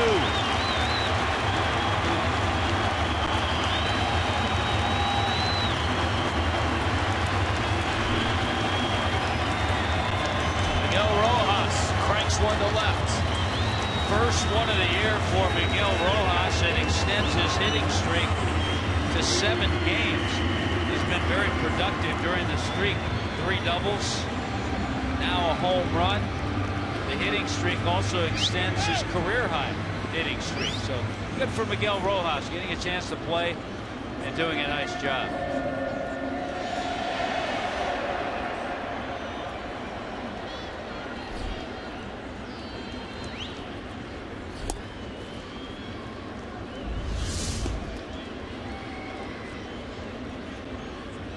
Got a nice pitch, middle in. Casey McGee pinch hitting here for Miguel Rojas. Just his 2nd major league home run. Had 1 last year with the Dodgers in 85 games. McGee shoots one to third. Ashe across the diamond, and the inning is over. But the Marlins are on the board. Miguel Rojas, a 2-run homer. And on to the 8th. 5-2. Phillies on top.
Now, the Phillies were able to pick up a run early. First inning, a throwing error from JT Realmuto allowed Philadelphia to take a 1-0 lead. In the 2nd inning, base hit up the middle. Not a whole lot to it, but found a hole and drove in 2. Base hit by Freddie Galvis.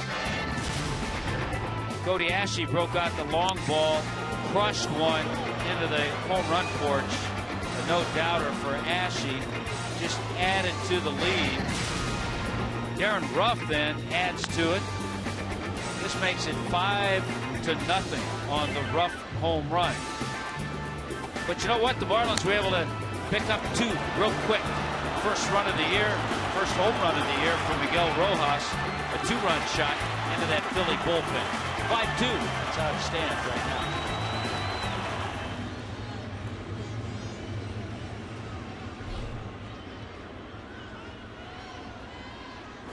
Marlins will make a pitching change. Rodel Lazo, the Cuban lefty, comes on. Lazo takes over for Chris Narveson.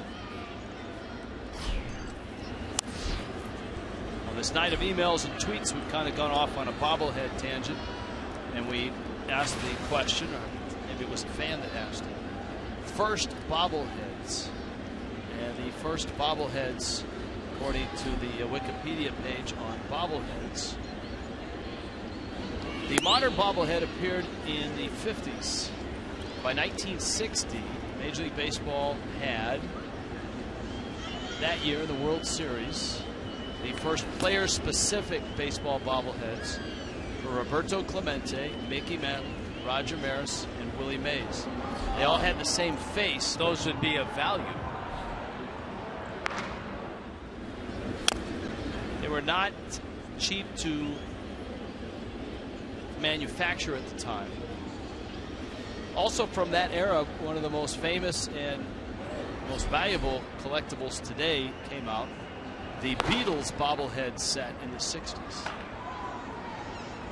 Bobblehead craze kind of wound down in the 70s and picked back up in the 80s and the 90s. Another drive by Ashe. That one's deep, and that one's gone. So Cody Ashe has 2 homers and 3 hits. The Phillies get one of those runs back. For Lazo making his 6th appearance, this is the first run that he's allowed as a major leaguer. He hangs one up there, and Ashe is on it. What big night for Cody Ashe.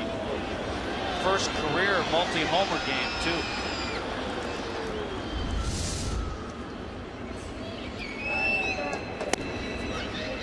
Ashe started the night with 9 homers, now 11. And his 6th home run in his career against the Marlins.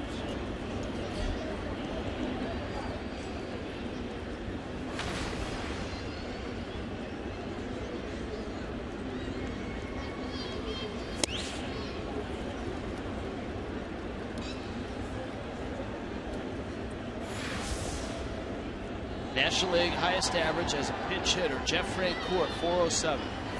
Francoeur here fouls it back to the screen. This a rather triumphant return to the big leagues for Francoeur after a year, almost a full season in the minor leagues last year.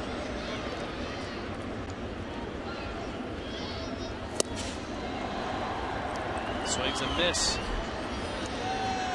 And a strikeout for Lazo. So Francoeur hitting in Harang's spot. Galvis, Altair, and Herrera top of the order now. Rich, I have one for you. It's from Juan. Juan wants to know, and I'm assuming which Marlins player. He says, which player do you think will make the biggest leap forward in 2016? Biggest leap forward in 2016.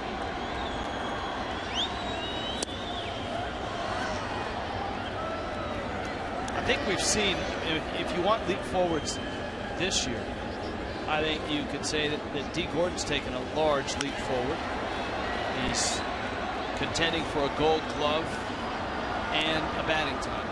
I'll give you 2 names. I think Echeverria's taken a leap forward this year. I think Real Muto has taken a step forward this year. Rojas gets the out. My leap forwards 2016, I would throw Real Muto in there and maybe a Justin Bour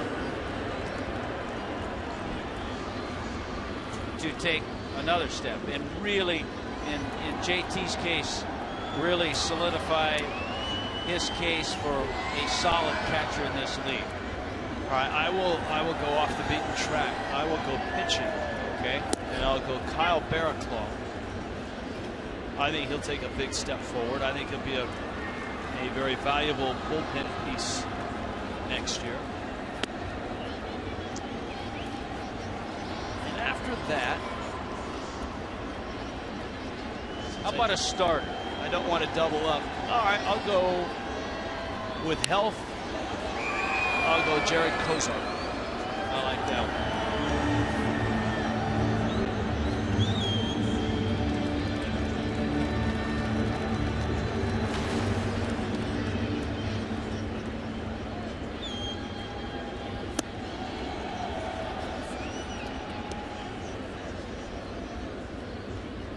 Two balls and 2 strikes to Aaron Alter.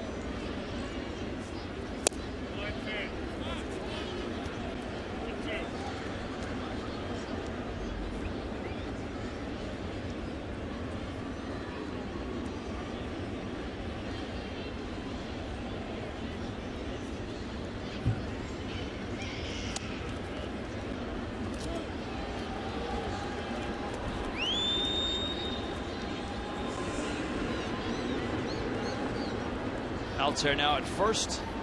Tommy, here you go. There's an email from Dick, who was watching the Fresno Columbus minor league championship game tonight, and they showed a picture of you from your playing days in Spokane.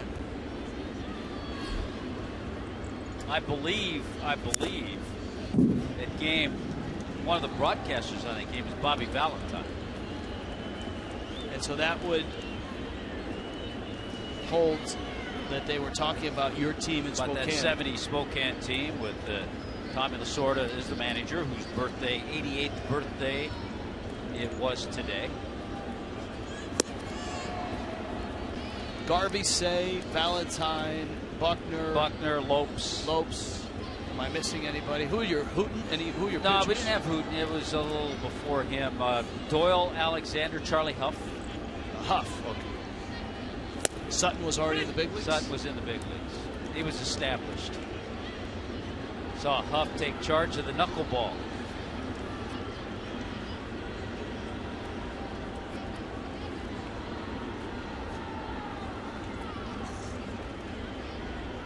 Odubel Herrera. He takes a pitch up.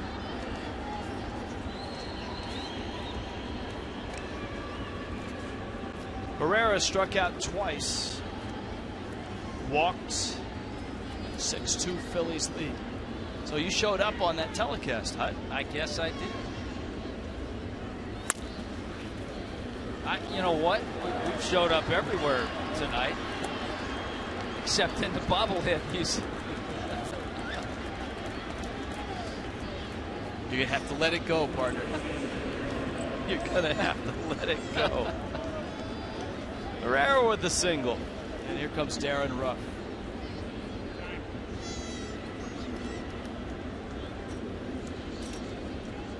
And Jennings is out. He's going to make a pitching change. Kendall Toyota call to the bullpen.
to tomorrow's starters. David Buchanan goes for the Phils. He's a righty.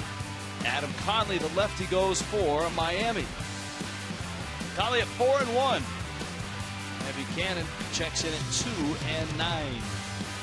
That's tomorrow, 6:30 start for Marlins Live.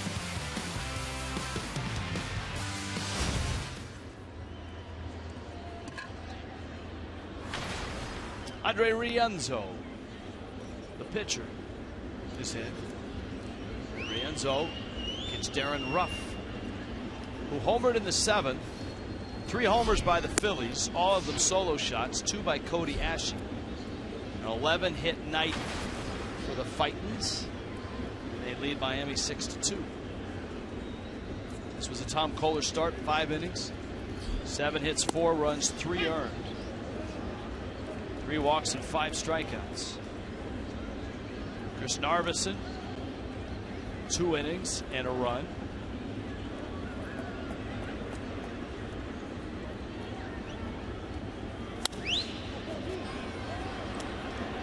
Lifted to left. Dietrich makes the catch. Inning over. Phillies score again. 6-2 lead headed to the bottom of the 8th in Miami. Quite a night for Cody Ashe.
MLB.TV Premium, Tommy Hutton, is a fine way to watch all of your Major League Baseball in HD, and it streams live. Every out-of-market regular season game, live or on demand, real-time highlights, live look-in, and the ever-popular pitch tracking widget, which is now in great demand in 50 states.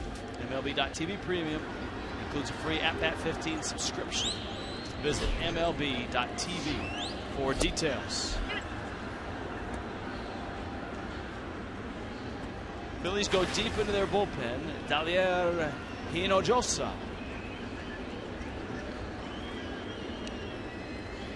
And he arrives to face D. Gordon to open up the bottom of the 8th. His fastball is up. Gordon tonight is 0 for 2. He's popped out trying to bunt for a hit, and he's walked.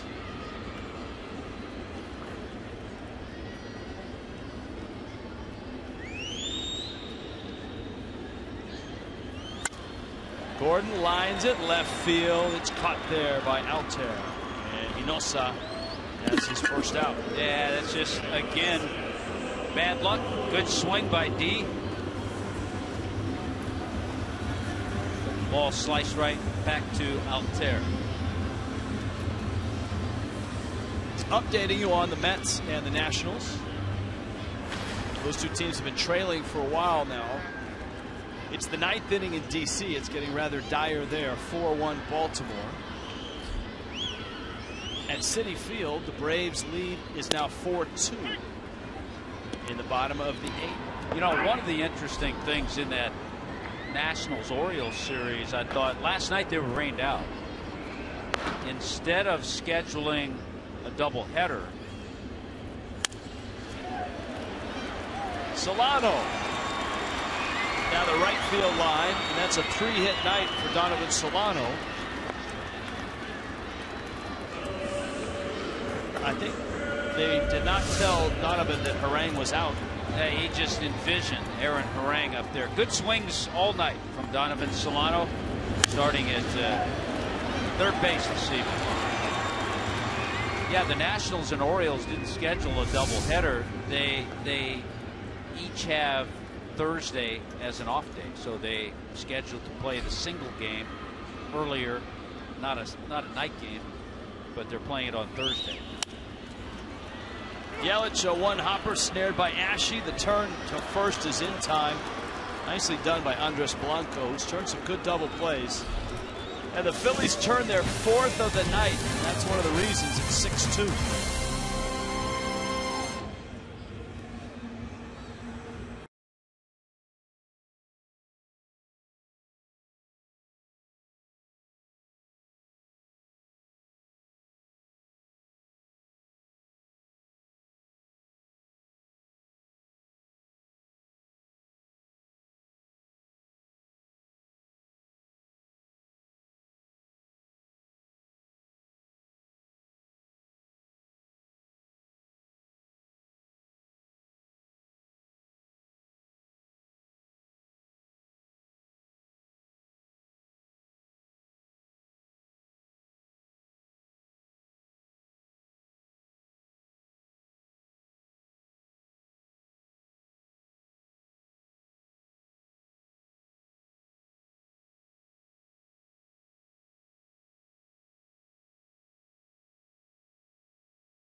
(6-2).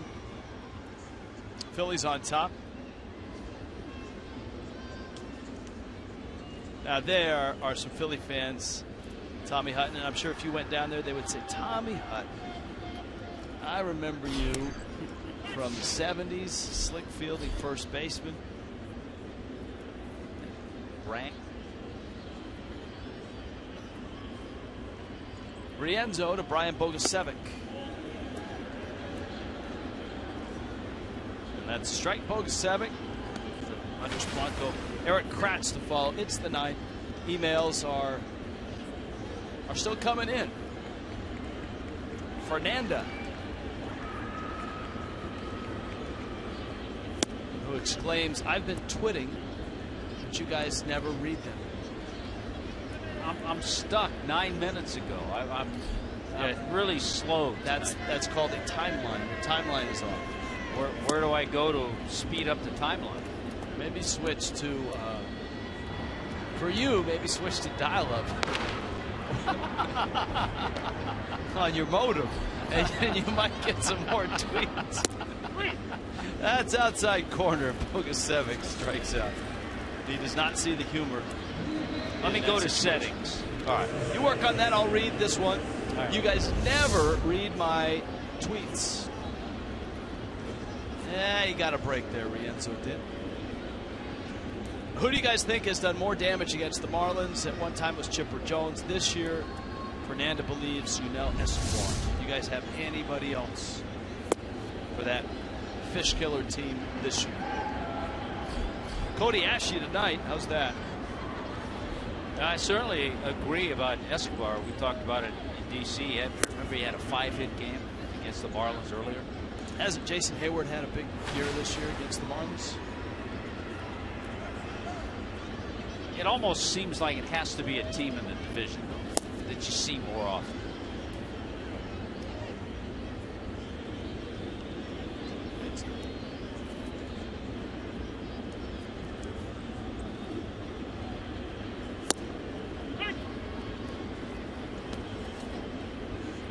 Three and one to Blanco.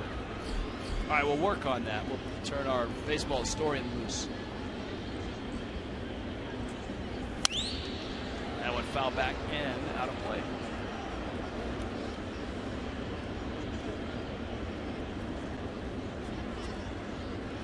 Tell you what, in that Cubs game against the Milwaukee 3-0 lead, Jake Arrieta is pitching himself into the Cy Young race.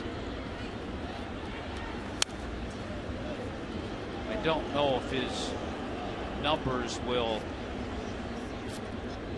impress more than Zach Greinke, but Arrieta on his way to his 20th win.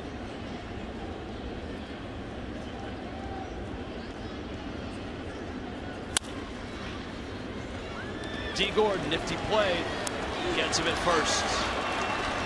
Gordon sliding pickup and a smooth throw.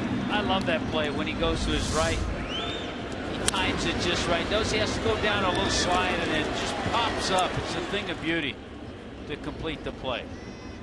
It's even prettier in slow motion. Look at that.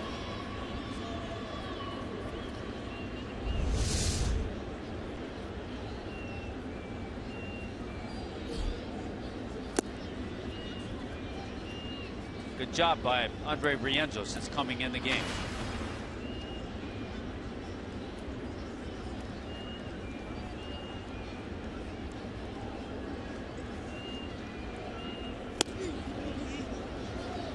Kratz backs off the fastball.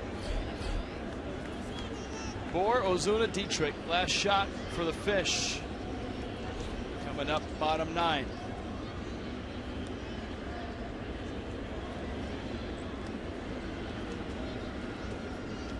I would have gotten more emails by courier tonight.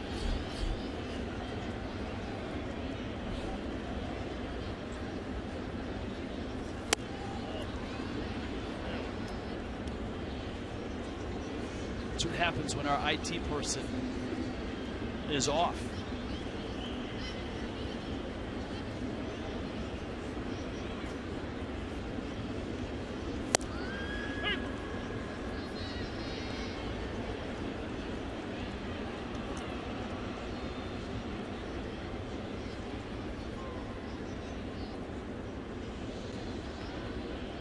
Three-one pitch coming to Eric Kratz.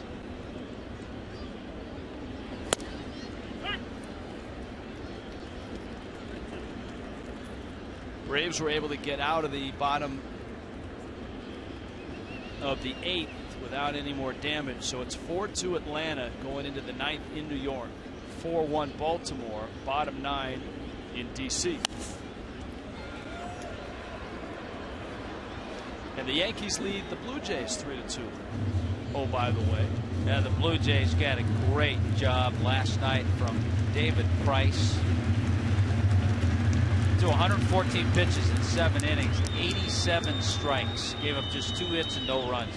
With Toronto, David Price is 8-1 in his 10 starts. All right, so you just inserted Arrieta into the Cy Young for the National League. You're putting Price in there too, I assume? Yeah, Price and Keuchel probably 1-2. Brienzo, the pitcher, works a 1-2-3-9, 6-2 Phillies.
Brought to you by your South Florida Honda dealers and by Kubota. For more information to find a participating dealer, go to FloridaKubotaDealers.com.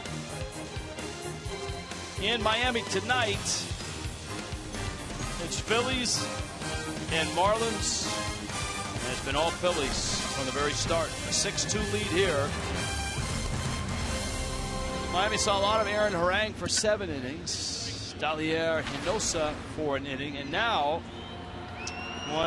what I think is going to be the emerging good closers in the game, and that's Ken Giles, who finally, with the departure of Jonathan Papelbon, gets a chance to close for the Phillies. And look at what he's done this year. Yeah, I don't think he's disappointed since taking over that role. I think the number that stands out, 78 strikeouts in his 63 innings of work.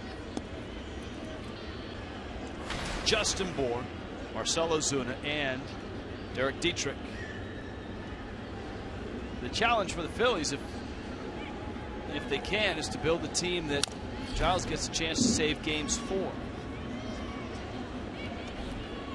Pete Buchanan today extended through next year with a Phillies team option for 2017.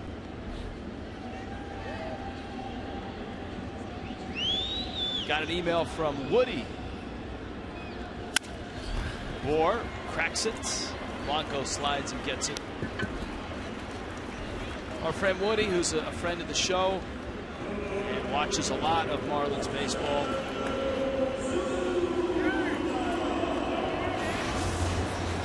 Bobbleheads. He still has bobbleheads from the late 60s, an Atlanta Braves bobblehead, and a Mr. Red bobblehead from 1970. But back then, as he points out, they are mascot bobbleheads, not bobbleheads of players. That really didn't become popular for another 15 years or so. Yeah, you were mentioning earlier, a lot of the bobbleheads really had the same face. There really wasn't anything to distinguish the particular player.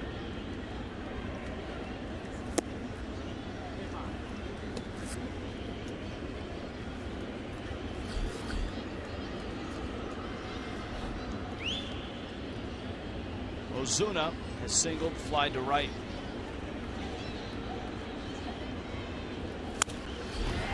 Ozuna a liner to left. Altair is there and he makes the catch. And finally, Woody finishes his email, Tommy, with this. Don't feel bad that you don't have a bobblehead, Tommy, because Henry Aaron didn't have one for those Braves team either. Wow. Wonder if Woody had one. No, he did not. Sadly. Sadly. We'll have to get together. How about Larry Boa? Did Larry Boa have one in Philly? If so, it was a very intense one. You talked about how there was kind of a lull in the bobblehead industry in the 70s. Dietrich's fly ball is going to be caught, and Aaron Altair makes the catch. And the Phillies have finished this ball game. Ken Giles, not a save, but an impressive 1-2-3 night. And the 3-game series and the final homestand for the Fish opens on a bit of a downer as the Phillies get a win, 6-2. They beat the Marlins here in Miami.